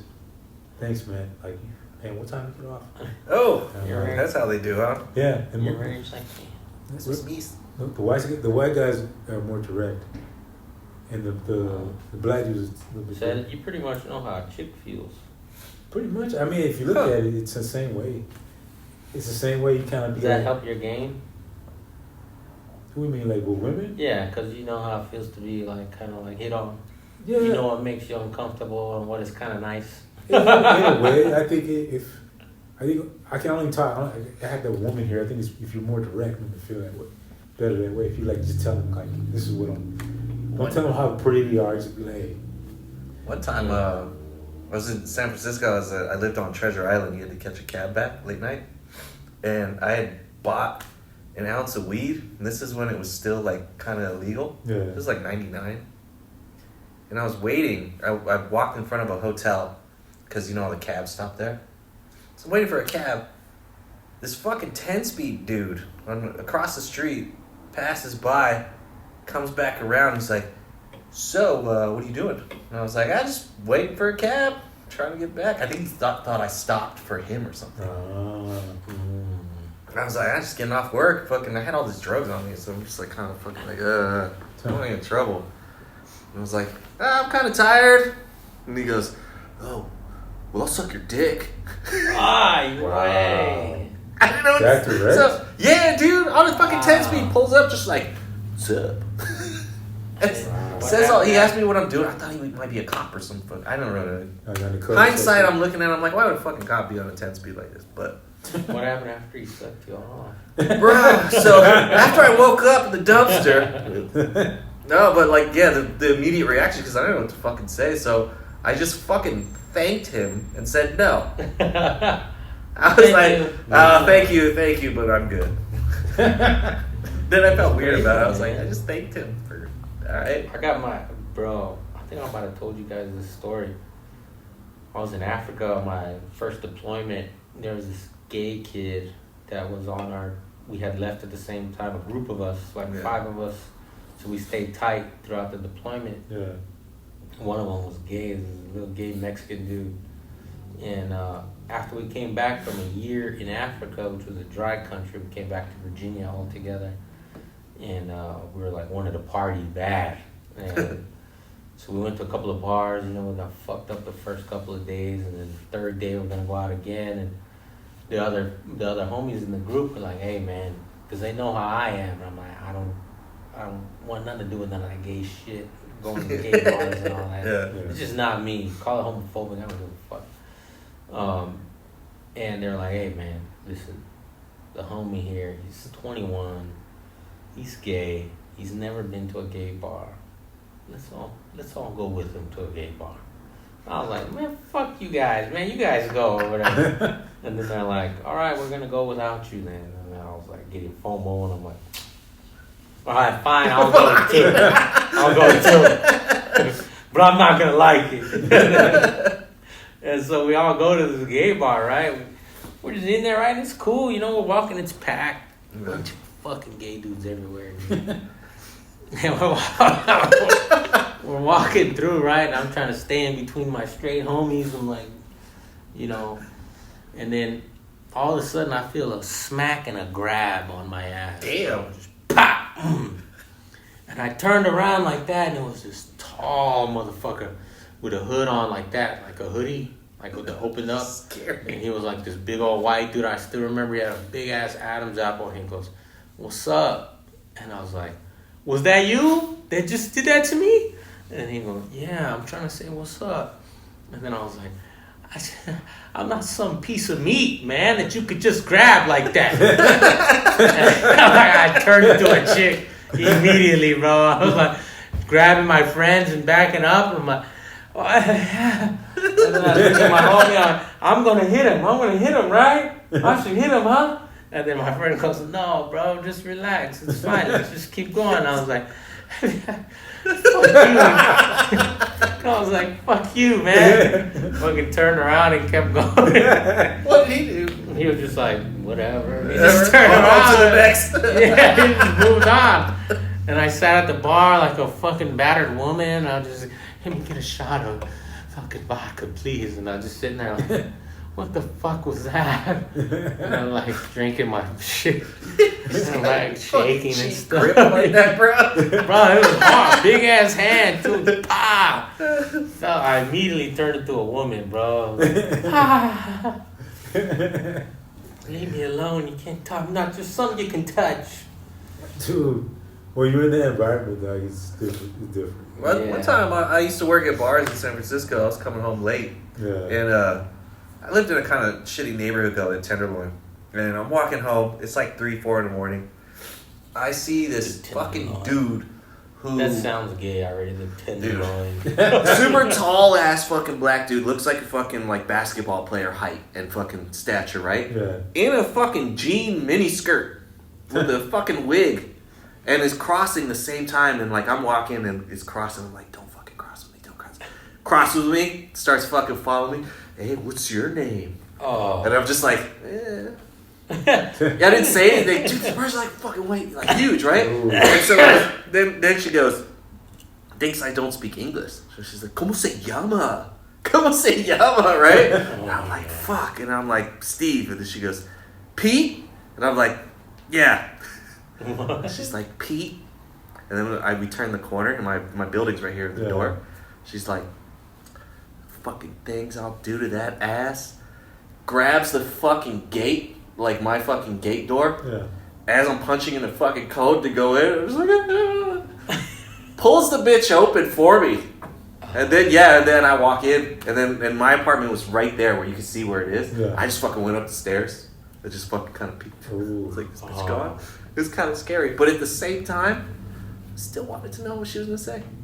Do you know what I mean? Things I'll do to that ass, and I'm like, what would you do to this ass? Like, I don't want it, but I want to know how creative Yeah, like you are. over the rail. What would you do? Yeah, I walked up the Tell me stairs, those little fucking like crazy ones, and San Francisco. I'm just fucking peeking around it. That's so I was like, this bitch leave. Dude, that's It's so crazy how bitch I turned when that happened, bro. I was walking through there like, man, nobody better never say shit to me, and then fucking all these gay people. And then as soon as something happened, I'm like, ah! And then what's worse, this is what happened afterwards when we were in there. I'm like sitting there drinking, I catch a buzz, I'm like, all right, I'm relaxed, and one of the homies is telling me like, bro, I've been to gay bars before, man. They do that kind of shit. Don't worry about it. All right, I forgot about it already. Let's have a good time, Yeah. And then we're like, all right. And then the gay homie that we brought there, he was like the star. The little twink was like over there with dudes all around them dancing and shit. I'm like, oh yeah, I love that he's having a good time. He deserves it, And then they go, I go, all right, man, it's kind of getting midnight already. Let's go, let's go to a straight bar where we can, where I can have a good time. Yeah. And they're like, well, hold on, we don't want to leave yet because there's a drag show coming up. Oh. I'm gonna go, man, I'm not doing the drag show, man. No. And then they're like, all right, we'll go ahead, we'll do it without you. And I'll go, again. all right, fine, I'll stay. And so we're sitting, and it's like a comedy club almost, where they have a stage, and there's tables and chairs, and I'm kind of in the back. It's not too far back, maybe like 5 or 6 rows, and I'm sitting behind this table because they come off of the stage in the drag show, and they sing and they get on you or whatever, and I'm noticing this, and I'm like, oh, I'm gonna sit back here so none of that happens to me. And then the drag shows are going on, right? And I'm just like, whatever, this is cool. And then the next act comes up, and I'm like, oh, this is a fucking hot ass chick. Like, this woman is beautiful. I'm like nudging my friend. I'm like, this is like a woman, right? And he's like, no, man, it's a dude. And I go, that's not that can't be a dude. She's fucking hot. And then he's like, no, man, that's a dude. And I'm like, I start to get uncomfortable now because he's telling me it's a dude, and I like think she's hot. And I'm like, and then I start to feel myself get a chub, and I'm like, I'm out of here, bro. I'm getting the fuck out of here. And I got up and I left, bro. I'm done. And I waited for them at another bar. I was like, that shit confused the fuck out of me. I'm questioning your shit now. Like, this is a hot girl. He's, no, man, that's a dude. She got a dick, man. I'm like, no. Fucking got up and left, bro. Like, this is sometimes they be good like that, dude. One time I thought sorry. No. I can only. One time I thought a dude was hot. Sorry, bro. One time I legit thought I was gay. Like I might. No, be gay. stop. Yeah. Stop. West Hollywood. West Hollywood. Went to a fucking comedy show there, right? Yeah. I'm like fucking, the comics are all going up and stuff like that, and then this dude walks by. Fat ass. So I just look and I'm just like, God damn, what the fuck? Yeah, and then I can't stop staring at the ass because it's nice, right? So then I'm like thinking in my head, like, am I legit? Like, why does that ass look so nice? Like, that's a fucking dude. Like, am I gay? Like, will I go that way? Yeah, you start thinking this shit. Goes up and she's like, I'm a trans man, and I'm like, I fucking yes. I felt fine. After that, I was like, all right, yeah, my dick knows. My dick knows I'm straight. It was weird though. I have a friend that's gay, so there's times I will go to the gay bars with him and stuff. Damn, dog. And then me being in the environment I worked at, I already got used to. Because at first, honestly, Doug, when I first started working in the sex shop, I thought I wasn't homophobic, but I was like, man, all these gay dudes are making all these straight dudes gay, dog. You know what I'm saying? That's what I was thinking. Like, man, these gay dudes, man, forcing their gayness on these straight dudes, it's fucked up. And then when I worked at the sex shop, I was like, wait a minute, what, these straight dudes are getting with these gay dudes? I was like, what the fuck? It was throwing me off. I was like, because the dude would go in there, we had the rooms in the back, and they'd be like, yo, man, I don't want these queers, man, fucking with me in the room and shit, dog. And I was like, well, just lock your door, you'd be all right. I'm just saying, dog, like, there better not be no he queers. He left it unlocked. Yeah, there better be no queers back there, dog. And I'm like this, I bet. And then it'd be, and like, I was cool with all the customers, so I have gay customers, they go back in the rooms and shit. And I'd be like, yo, like, and then go back there, and then they'll walk off and leave, and I'm like, what homeboy tell you at the counter? I was like, he didn't want no queers fucking with. Oh, really? And I was like, what's up, Ricardo? He's like, it's funny he says he didn't want nobody fucking with him. Because I just fucked him in his ass. And I'm like, what? Oh, my God. He's like, he wanted me to fuck. I was like, this. To my Jerome? Jerome. Yeah, Jerome. I was like this. So that opened. I was like, my mindset changed. At first, I was like, these gay dudes are really trying to do a number. Nah, dog, there's a lot of closet dudes. There's a lot of down low people, dog, especially in El Paso. There's a lot, bro. Motherfuckers be married. There's people, their wives that come in there. One dude's wife was looking for him, dog, in the back room. Damn. She came in there like, his name was Gilbert. I remember his name. Gilbert. And I'm like, ma'am, you can't be yelling at the store like this. She's like, have you seen a white male here? And I was like, well, there's plenty of white males. She's like, is it okay if I go in the back? Because I know he's probably back there because I know his car's here. I see it outside. And I'm like, you're more than welcome to go check it out. And she goes back there in the rooms and shit. She yells out, Gilbert! I know you're back here, Gilbert! And all these dudes come out the rooms and shit. And the guy's like this, damn, man, I can't jack off with her yelling out Gilbert. That's all I hear. Just lady left and shit. And then everybody left out, and there's only one door that was closed. And I was like, and I had to go back there. I was like, hey, Gilbert. Hey, Gilbert. Just come out, man. Gilbert, You got caught, dog. Gilbert comes out, dog. He has a dollar bill in his hands. Just,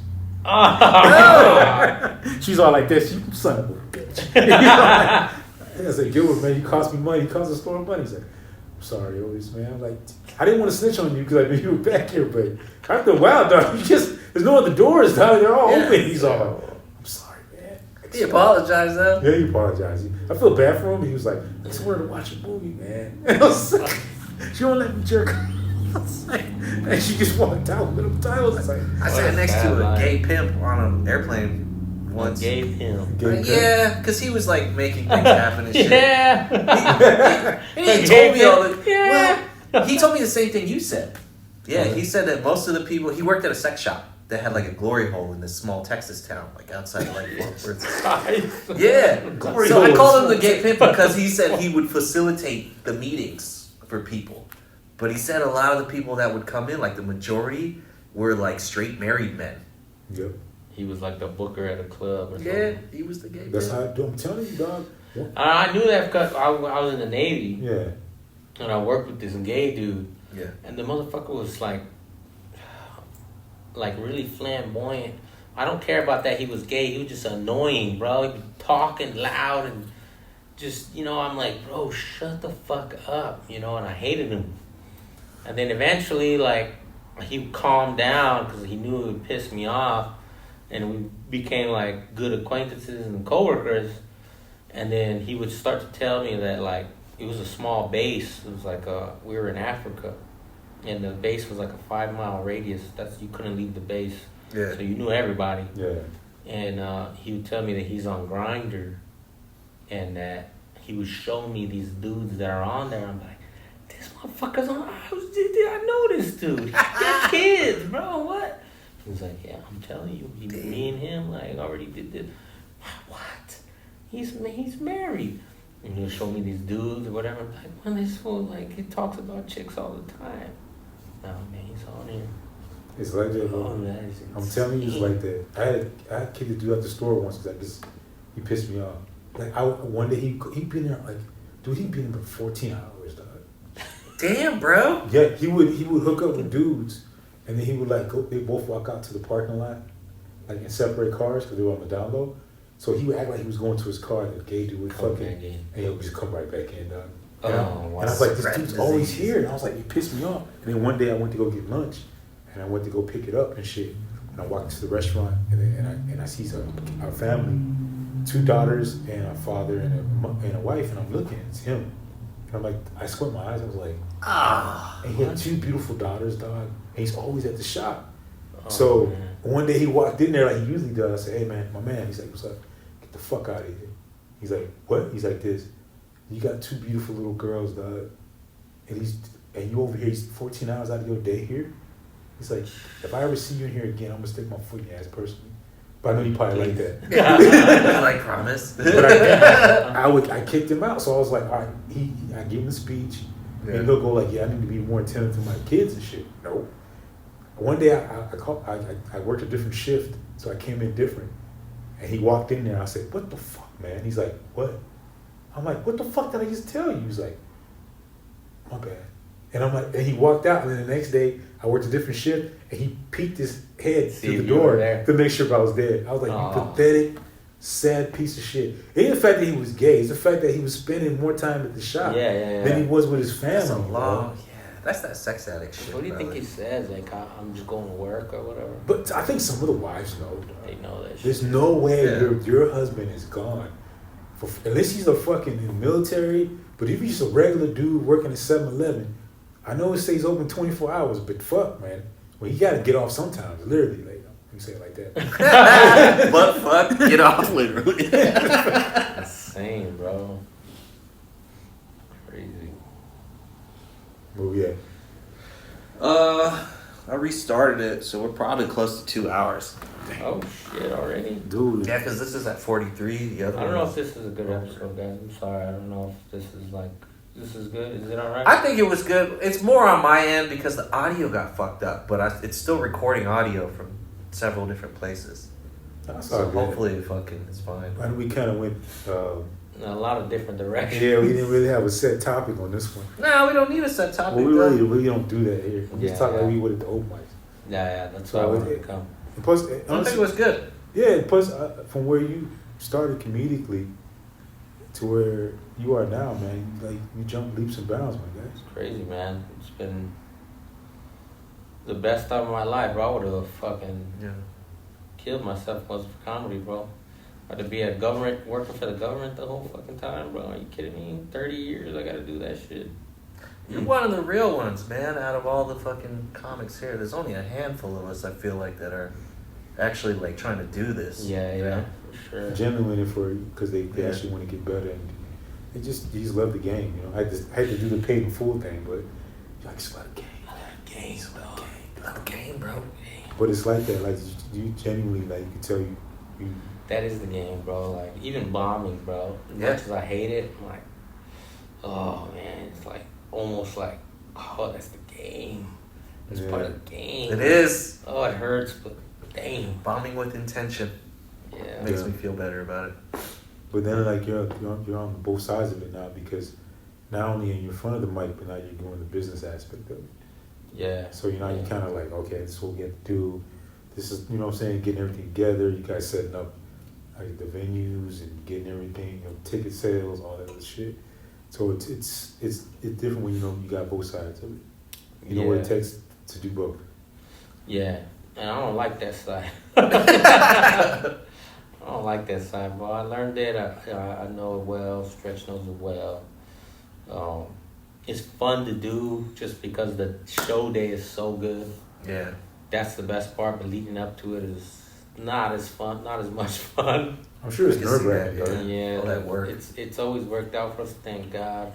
Fucking Stretch kills it, and like, I just hate that part of it now. I just want to be on stage. I want to be just performing, but because it has to be nerve-wracking because you're putting all the work in, but you don't know what the results going to be. you guys ever think of Worried doing about that? that. Throwing a show yourself and I think about it. I just know it's going to be. I understand now why people are stressful over it. Like, I understand why people, when they put a show together, they're walking around like pissed off and shit. Yeah. I can understand now. At first I was like, why they like that? But now I'm like, oh, I get it. Because it's nerve-wracking as fuck. You're like, Yeah, it's a lot of. It's that, and then when somebody talks to you, all you think in your mind is, man, you didn't share the flyer for my shit. That's all you're thinking about. Like, ticket sales, we got 14 ticket sales, we need 80, and you're like, I don't really want to talk to you right now, bro. Just share my flyer. Like, you know what I mean? That you can't help but think like that. Obviously, that doesn't come out. It's just in your back of your mind or whatever. But that's what it is. Yeah, like, you're being a producer. Yeah, you hustling, but then that's the thing when those are the people that don't support at times are the ones that be the first one to ask for a guest spot. They be like this, hey man. And then I heard some producers on the show where like they'll have comedians on the show and the comedians on the show won't even share the flyer. Oh, See, yeah. that's fucking ridiculous. No, yeah. Like, Yeah, I'm that like, doesn't make any sense. they don't share the flyer. They don't say nothing about it. They just show up that day. And you're like, dude, did you try to even? No, that don't happen with us. That don't happen Yeah. with us. Do you try to advertise it or something at least, or do something? There's some comedians like you show up and like this motherfucker, like you just can't. Like, you think you're that famous? Some cats are like that, bro. Some producers told me that shit didn't share shit, and then you show up and they're like, he said, I quit putting him on my show, dog. Let me ask you this, bro. You've been in the El Paso scene a while. I see these other guys who do podcasts throwing shows now. Yeah. Ain't that crazy? And they put on good shows too. They got good Has that audience. ever happened? Is that a thing? You ever seen that before? No, really. Not, This is like the first time, right, that has ever happened where people started a podcast and they support comedy and they throw their own shows. I mean, it's a good thing, but you know what's Yeah, it's good? a great thing. It makes sense, though. Yeah, it does make sense. The thing about that is like, it's cool to have them be supportive of it. Yeah, of course. You see what I'm saying? Like, Have you ever had anybody external outside of comedy just want to throw comedy shows? I can't say that I have. Not my situation. Besides the podcast, not like anybody just randomly like, hey man, I want to do a show. I want to throw a show together. You know, how do I do it or whatever. Yeah. They'll probably ask you that, but never like throwing it together. No. Right. Yeah, because some cats think it's just maybe it's easy throwing a microphone together and just. But the hardest thing is getting the spot. Yeah. Well, the thing with these guys, which is I love what they're doing too, is because they'll get a following on their podcast, Yeah. and then to like I don't know, to support comedy for one, and then to like treat their followers, come out to the show. I'm gonna talk for 5 minutes before, and then you get a great comedy show. It's like a thing that they do to help grow their channel, help grow their Good job. stuff. I think definitely Hoodie I did think that. it works really good because all those clips that I got from the Death in the Hoodie thing, Yeah. they all cross share all that shit and it works out Right. for all of us. And I'm like, this is fucking, Yeah. this is working great. Like, Exactly. so I think more of that's fucking nice, you know? Yeah, it is. I mean, it just I appreciate that out of love because they had all of us up there. I was just thinking about that because it's like more opportunity because Yeah, it is. we don't have the mics, and then you got a few producers here throwing shows, and then these guys come in and throw shows. Like That's even better, man. Because honestly, I'm not talking negatively at all. It's just that at times the open mics are still good. I'm glad we have them, but I just wish it was that same feel that because other mics you go to in other cities, I'm discouraged right away. Oh, another cities, yeah. But it's like sometimes the open mic is kind of seems like a show.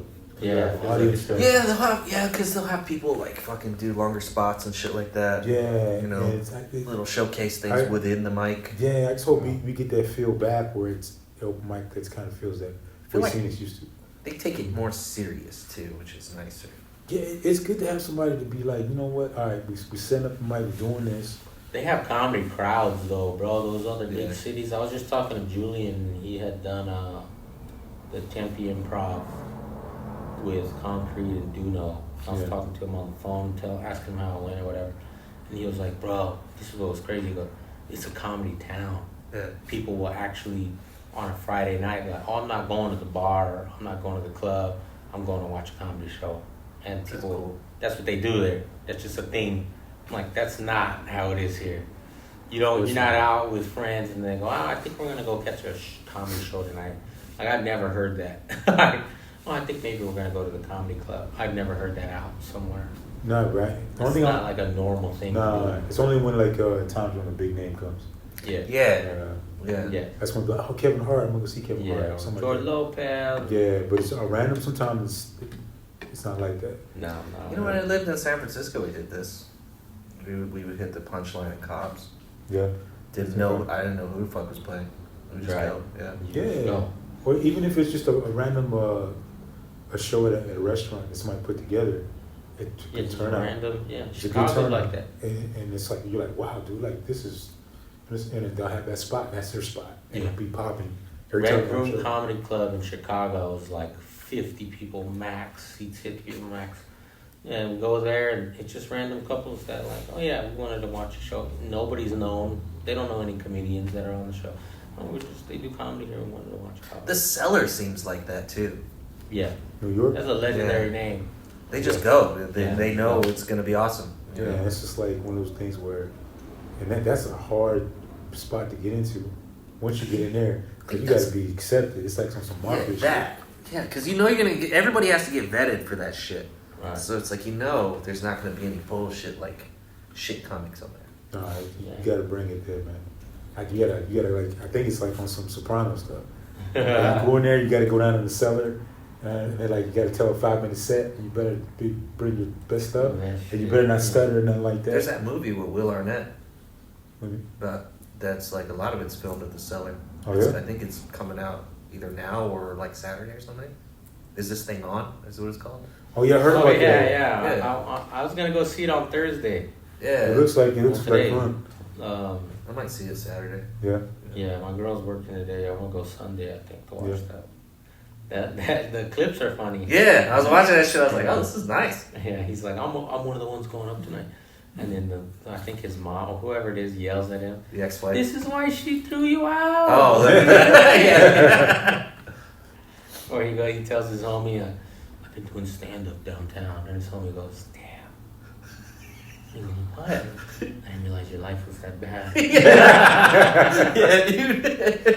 Like, hey, man, what the fuck? He was like, no, I love it, man. I love it. This on theaters or gonna be on streaming? Theaters. Theaters. Is this thing on? It's got a gang of fucking comics on there too, like all big Yeah. people. I heard what's his face directed. What's his name, man? He did Hangover guy? yeah. Bradley Cooper? Yeah. He's in it, yeah. Yeah, he's in it. He directed it and shit. Oh, wow. That's good for a comics perspective and shit. That's pretty cool. Honestly, that's what happened. I think Homeboy goes through divorce or some shit. Yeah. And he starts doing comedy. Yeah. That's like about right. The concept of it, I think. Yeah, because he wanted to get a drink, but they were like, you can't fucking come in here for that. You gotta sign up for the fucking open mic if you want to fucking get a drink. So he's like, alright, then fuck it. And then, and then that's how it starts. That wasn't the trailer that I saw. That's a good concept. I'll probably peep it too, man. It looks interesting. If it's like that, because you don't see too many movies like that. Right. From a comedic perspective. I think the only one was I'm Dying Up Here. Did you ever watch that? which one is that? Is that the Seinfeld one? What was the Seinfeld? No, I'm Dying Up Here was a series. Oh. No, I didn't see that. Oh, dude, you guys gotta watch this shit, man. It has like Eric Griffin and Andrew Santino and a bunch of comedians that are big now that were young comedians in LA. It's like modeled after the Comedy Store, what it was like. Oh, that's cool. Definitely. And it's like, and they do stand up throughout the whole show. It's just like drama. It's like a sitcom. Yeah. You watch They're all Crashing? comedians. I haven't seen that. You know that one though. It's you told me about it, I think. Yeah, Pete Holmes. It was an HBO series, and it's all a Comedy Cellar and fucking The Village. Yeah. Was the Village Underground or whatever? What's it on? HBO. It was really good. Yeah. They did, I think they did 2 seasons, maybe 3 seasons, and then they just cut it short, or it was like 2 seasons, and second season was just like only a couple episodes, and they were like, cut it. You know, I'm Dying Up Here was like 6 seasons, I think. It was what? Based on that? It's like 6 seasons long. Oh, yeah? Based just off of the lives of those comics. God, tell me this. How old is it? Let's see. It's old, bro. It's like, I want to say late 90s or early 2000s, I think. You know, Seinfeld's got a comedy doc from like a long ass time ago. I think I saw. I watched some of it. It's on YouTube. I think he did. I think he did something on Netflix the same way. Yeah. But he's talking about how he writes all his jokes. He has boxes full of just jokes and shit. Oh, bro, he's got a book out. So he's got a book out, audio book, where it's all of that shit. And he's just going through it on the audio book.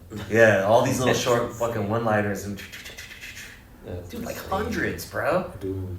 Wow. He's one of my favorite comedians. Just off the show in general. But just, because at the beginning of the show, they showed him doing stand-up. Yeah. And then towards the kind of like 3rd season, they stopped it. They just went into like, he's in an apartment. And then He I thought they did it. he didn't do it consistently. Eventually, it stopped. There's some tripping. I thought it was the opposite. He's on a. They didn't do it for like the first 2 seasons, and then they did it for every season. Are you sure? Because when I first, No, I'm not sure. because when I first watched the first episode, he's all you know, he looked different. Kramer had longer hair and shit. Yeah. And like they're in the comedy club, he's doing like little one-liners and shit. Then eventually and then I like how eventually they make fun of him the way he does his bit. Yeah. And, you ever had a kind of whiny and like this? Is it? Yeah. What's the deal with kind of like observation comedy? What's the deal? So Jordan's telling you know how people because what was that one episode where he had he bumped into homeboy because he had to race again? Because he beat him in high school, right? Yeah, Mr. Bevilacqua. Yeah. So they ran into each other. So George had to act like he ran into him at the restaurant. Yeah. He's all like, "Oh, you do comedy, so observation stuff, like that." He's like, kind of stuff like that. What's the deal with this? That kind of stuff. He's like, yeah, okay. He said, "What do you do?" "Oh, yeah, I'm an architect." And he said, George starts talking about himself, and then Jerry's like, "Back to me. We gotta." No, yeah, he goes. So you really went bald there, huh? That shit, that. There's even parts in episodes randomly where they'll be walking on the sidewalk, and then Jerry will tell Elaine something. Yeah. And then Elaine goes, "Is this a bit?" Yeah. And he goes, "No, it's not." And she goes, "You know what? Hit this part harder and shorten up that part." And he goes, "All right, thank you." Yeah. Because I think as comedians, we all do that shit where we're like, and then we try talking and we're like, "Yeah, I'm working on material." But Dude, my family, bro, my family will do that to me. They go, "Is this a bit?" And I go, "No, I'm telling you a story. I'm telling you something." He's trying out a bit. It bums me out when they can tell. Yeah, they can tell. Yeah, You can tell? I need to rewrite this. Yeah, you can tell. That's honestly the best way to test bits. Yeah. Just the conversation. Yeah, my mom isn't keen to comedy like that. So when I do start doing shit, she just go like this. "You think you're funny, but you're not." I'm like this. "I think I'm pretty funny." "No, you're not. No, You're not funny at all. You think you're the comedy? What you do?" Comedy? And I'm like, "Yeah, I think I'm pretty funny." "You're not." Exactly. My mom doesn't know about there's shit. there's one of the clips in that movie. He's telling me, like, I don't know who it is because this is a clip, and he goes, "I'm one of the ones going up tonight." And he goes, "What do you mean? Like, you tell jokes or what?" And he goes, "Well, like funny stuff about my life." He goes, "What's funny about your life?" He's like, Yeah, there's a clip with Jordan Jensen too, where she's like, "Oh, you're a great guy. You're horrible at comedy, but you're a great guy." Dude, I saw when we went with Javi, we went to the Comedy Store in LA, and we caught Don Barris. You know who that is? That sounds familiar. I guess I didn't know who he was till I saw him. He apparently opens up for Jimmy Kimmel's shows, but they don't air him. Oh. They just have him open up the audience, and then they start the show or whatever. No, that's cool. And that's his job. And I'm like, why don't they air him? And then they're like, because he's like extremely dirty. And so we went to see his show. He called us up. It was like empty in the Comedy Store. It was late night, midnight. He just started his set.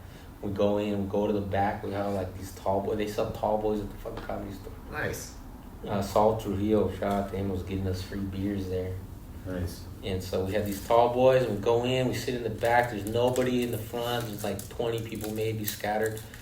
And Don Barris is there. He's just like this older dude with like a mustache like that.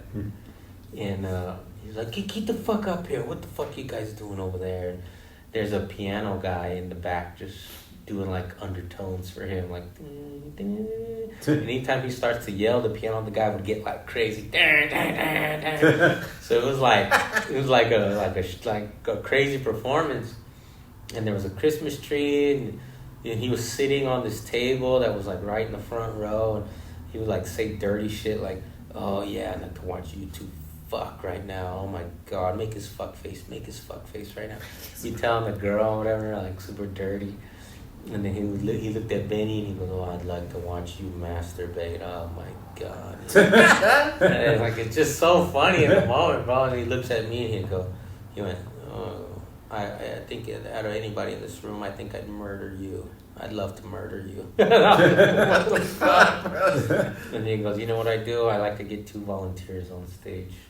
Before I ask for my volunteers, I'll tell you what I do. I ask for them to come up here, do a little act, and then I go take them down, take them to the back, and I beat the shit out of them. Just doing that to everybody, it was hilarious, bro. It was one of the best sets I've ever seen, man. Is that what you telling me, like, homeboy said something good? Oh my God, he got Gus. What did he say again? He just looked at Gus and he goes, wow, you're dumb, aren't you? You're a fucking moron. And he goes, there's nothing behind those eyes, is there, huh? He's looking at his girl, there's nothing, huh? He's a fucking idiot. And then he would like move on and like do some jokes. And then he would end one joke and then look at Gus and go, God, you're fucking stupid. Bro, we were dying. We were fucking dying. And Gus was like, what the fuck? Oh, you told me that shit, I started cracking up. I was like, damn, That's so good. Getting him, bro. And he was telling Tina and Javi, I'd love to watch you two fuck right now. And he's telling Tina, make his cum face. It was so bad. Just imagine doing jokes that late. Midnight dog. Just fucking doing around, whatever. just doing his thing. Does the comedy store ever close though? Yeah, they closed after his set. They closed. It was like 1 a.m. probably. Okay, I'm thinking, is it fucking closed? It seems like it's always busy there. Dude, it was empty when we went. Yeah. And it was like, fuck, that was a Sunday night. And yeah, there was maybe 20 people in that room. It was in the small room. I don't remember what it was called, the belly room or whatever. And yeah, but I mean, he made it great. And then he goes, you know what I want so bad? I want somebody to come on this stage and do what they did to Rob Reiner to me. Damn. And we were like, damn. It had just happened like the day before. Damn. That's his Rob Reiner joke. Yeah. Wow. Oh, wow. Yeah. That is wild right there. I was like, damn. This is never too soon. Huh? Dude, it was the best. It was so funny. Wow. That's His crazy. delivery is just hilarious. 'Cause he's like an old guy with a belly and a mustache. It's still going. I'm gonna take a piss. Wait. That's why I kind of like the way Vegas was, because there's open mics like late at night and shit. Just fucking lady and shit. Just going around, dude, just doing shit. I was like, damn, dog, I'm fucking over here doing an open mic or at the show. It's like 12:30 at night. I was like, fuck yeah. I was like, It's insane. in this one bar, like they had open mic. It was like a bar, but they had like, electronic gambling and shit. And we just chain smoking. And I just felt like I was in some fucking. Yeah. It just felt good, dog. I was like, damn, dude, I'm doing a fucking. It feels live. It feels Yeah. like I'm not the only one up. Because that's how it feels here. Like, I'm not the only one. I'm the only one up right now or whatever. But now cities like that. Eventually, it will, man. I think El Paso, I think we'll get there. I don't know when. I went to Vegas recently. I had a layover. My cousin lives there now. Oh, for real? Yeah, and he took me to the strip or whatever. And then we found a 24-hour bar because my flight had landed late. Fucking 24-hour bar. They were cooking burgers and shit. So we ate these fucking badass smash burgers. It was already like 2:30. Hell yeah. Drank. They never close, bro. Really? They don't close. Wow. And there's multiple spots like that, apparently. Yeah, Vegas. 24 hours, bro. I'd be like, I'll be dead. Dude, when I used to drink, that was my shit. Dude, I remember going to Vegas, dog, drinking my ass off. And I remember going to the neighborhood Walmart, and they had liquor there. So I went in there, and I was like, they didn't close. So I was like, yo, let me get liquor. It was cheaper at the neighborhood Walmart, but they had it behind glass. And a person has to open it up for you and shit. And I had a Ciroc bottle. And I said, all right, let's go to the strip. And I stuck the bottle in my fucking jacket. And I had a cup full of ice. And I was just like this. And I would go to the casino. I'm like, I'm not paying for no drink. I ain't tipping no bitches. And I was just walking around with a big ass Ciroc bottle. I was drunk on motherfucking dog. I remember that shit. Because I remember we were with, and she knows this. I mean, we and her are cool now. But I was with Henny. And Henny, she's Henny. So I was drinking my Ciroc bottle. She's like, can I have some of that? I was like, Hell no. I kept drinking my shit. But I was joking around, right? Yeah. You know how I joke around. I was drunk. And I was about to give her a zip. I was like, I was about to say I was just playing. She's like, well, fuck you, motherfucker. Fucking bitch ass bitch. Fuck you, bitch. Fuck you. I don't want your bottle anyway. I was like, hey. It was a joke. It was a joke. Fuck you and your joke. I'm like, if you told a joke, you understand that it was. But I was drunk. Yeah. So I didn't mean it like that, but I was fucking mad at her, so we were like going back and forth. And that time, Anthony was on top of fucking Anthony brought it over here. Fucking but we were cool now, but it's like. What were you guys doing in Vegas? Shows? Yeah, we had Zeke and them know, but we had a bunch of shows set up. Zeke's cousin was like, yo, I'm a DJ and all these gigs. They want comedy there.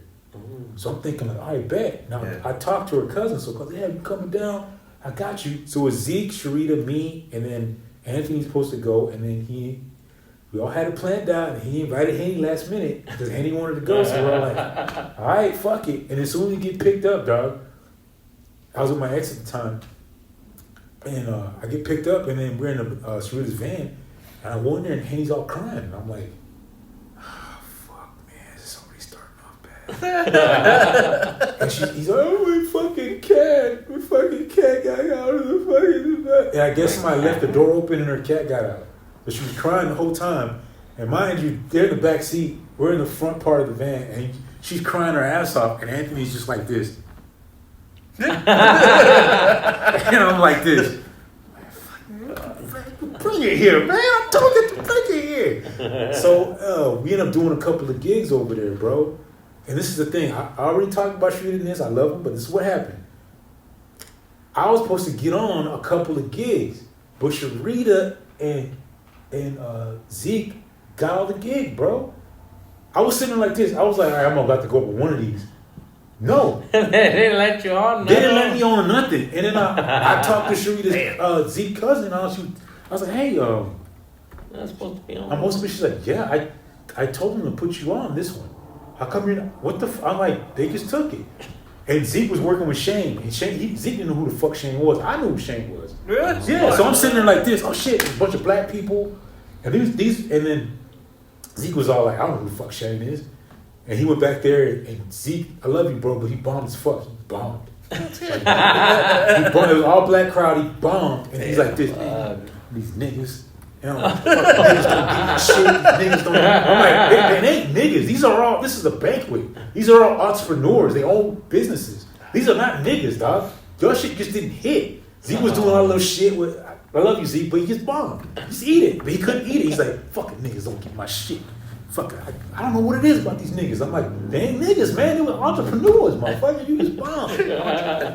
So I was just sitting there, dog, and eventually I was like, yo, I was mad, bro. I only did like one open mic. They did all the rest of the gigs, dog. Damn. Wow. I was mad, bro. How many days were you guys there? We were there for like a week. Oh, hell. And that's all you did? Yeah, dog. I was man, so I'd be pissed mad. too. I was Fuck all yeah. like, what the you know what I'm saying? Yeah. I was so mad. But eventually I should have spoke up and said something. But you would think if I'm rolling with you on a trip for a week, you'd be like, yeah, it's Otis's turn. Yeah. But I love him, but I was just like this.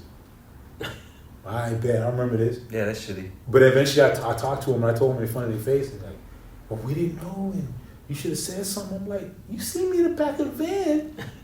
I thought you just want to hang out. No, You guys rent a van or what? No, it was Sharita's shit. And then eventually, like, something happened between Anthony and Jenny. You heard about that shit, so I ain't gonna go into much into it. There was a bunch of other shit, everything got dramatic. And I said, man, you never bring a bitch to the Waffle Hut, dog. I told you to bring no bitch to the Waffle Hut. She talks about that like a lot still. Yeah, she still like, because it was funny the way it went down, dog. Because you could, and then Sharita and Henny were not getting along, dog. You could tell Sharita and I, she like, look, she was rolling her eyes and shit when she was crying. And I'm sitting there like this, and then we go to Circus, because that's where they got their room at. And Henny was already tipsy and shit. And he was all like, I love Circus. I love it. Oh, look at all these roller coasters. Oh, you look at all these rides. I'm loving this shit. If you ain't vibing this shit, fuck you. And we're all like this. And Sharita's all like, fucking. What's wrong with y'all, dog? What is wrong with y'all? I got my room myself. I got my liquor, and I'm just enjoying these roller coasters. If y'all don't like this shit, fuck you. I was just sitting there like, and I looking at Anthony like, really, dog? So they got in an argument. We were chilling at somebody else's crib, I think Adam's house. Adam Dominguez's crib. Oh, yeah. So we chilling there, and Zeke's cousin bought us like groceries and shit, dog. Yeah, we're staying there for a week. She went to Walmart and bought us groceries. And Shrita had nerve to complain about this shit. Oh, no. This bitch gonna buy groceries. Why she buying groceries for us? I'm like, y'all complaining about somebody buying groceries now? I'm like this. Because she thinks you're homeless. No, but it was a nice gesture though. Yeah. I was sitting and we went shopping in there because she picked out shit for me. She's like, I'm eating healthy and shit. She's like, all right, cool. I bought us healthy shit. So we go back to the crib and shit. And here comes Zeke grabbing all the healthy shit I picked out. Yeah, babe. You know how his hands look. Hey, babe, you gonna grab this? Yeah, like you gonna grab that? And I'm like this. Nigga, you didn't pick none of this shit out. Yeah, babe, you gonna cook this for me? And I'm looking at both of them like this. That's your shit. That's my shit, man. I picked it out. What the fuck? Now I ain't getting no gigs. You eat my shit too, dog? What the fuck? I was Sounds mad. like a horrible trip. Yeah, bro. that sounds horrible. I was just heated, bro. I was just Hell no. heated. But it was like a learning experience, dog. It was like Yeah, big time. Don't go with these people. No. So, yeah, it was all speak good, up. dog. Don't eat my healthy shit. Give me was on the good. fucking bike. Yeah, but I already talked to her about it, dog. It was Yeah. cool. It was one of the things I learned from her. But it was good seeing all those comedians and like all those gigs that I did get on.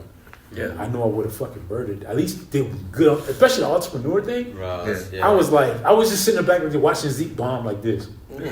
That's what you get. That's what you get. That's what you get, dog. God ain't put me up here. That's what you get, dog. That's the hardest thing in the world. We talked about this, where you're like there and the show's going on, you don't have a spot. You're just like, I fucking hate that. Yeah, it's like one of those deals where it's like, but as comics though, like I'm not gonna invite you if you don't have a spot, bro. And also, if you tag along, That's all I you gotta give you 5 minutes though. Like, come yeah, on. I would never do nobody like that. I know how that feels. Yeah.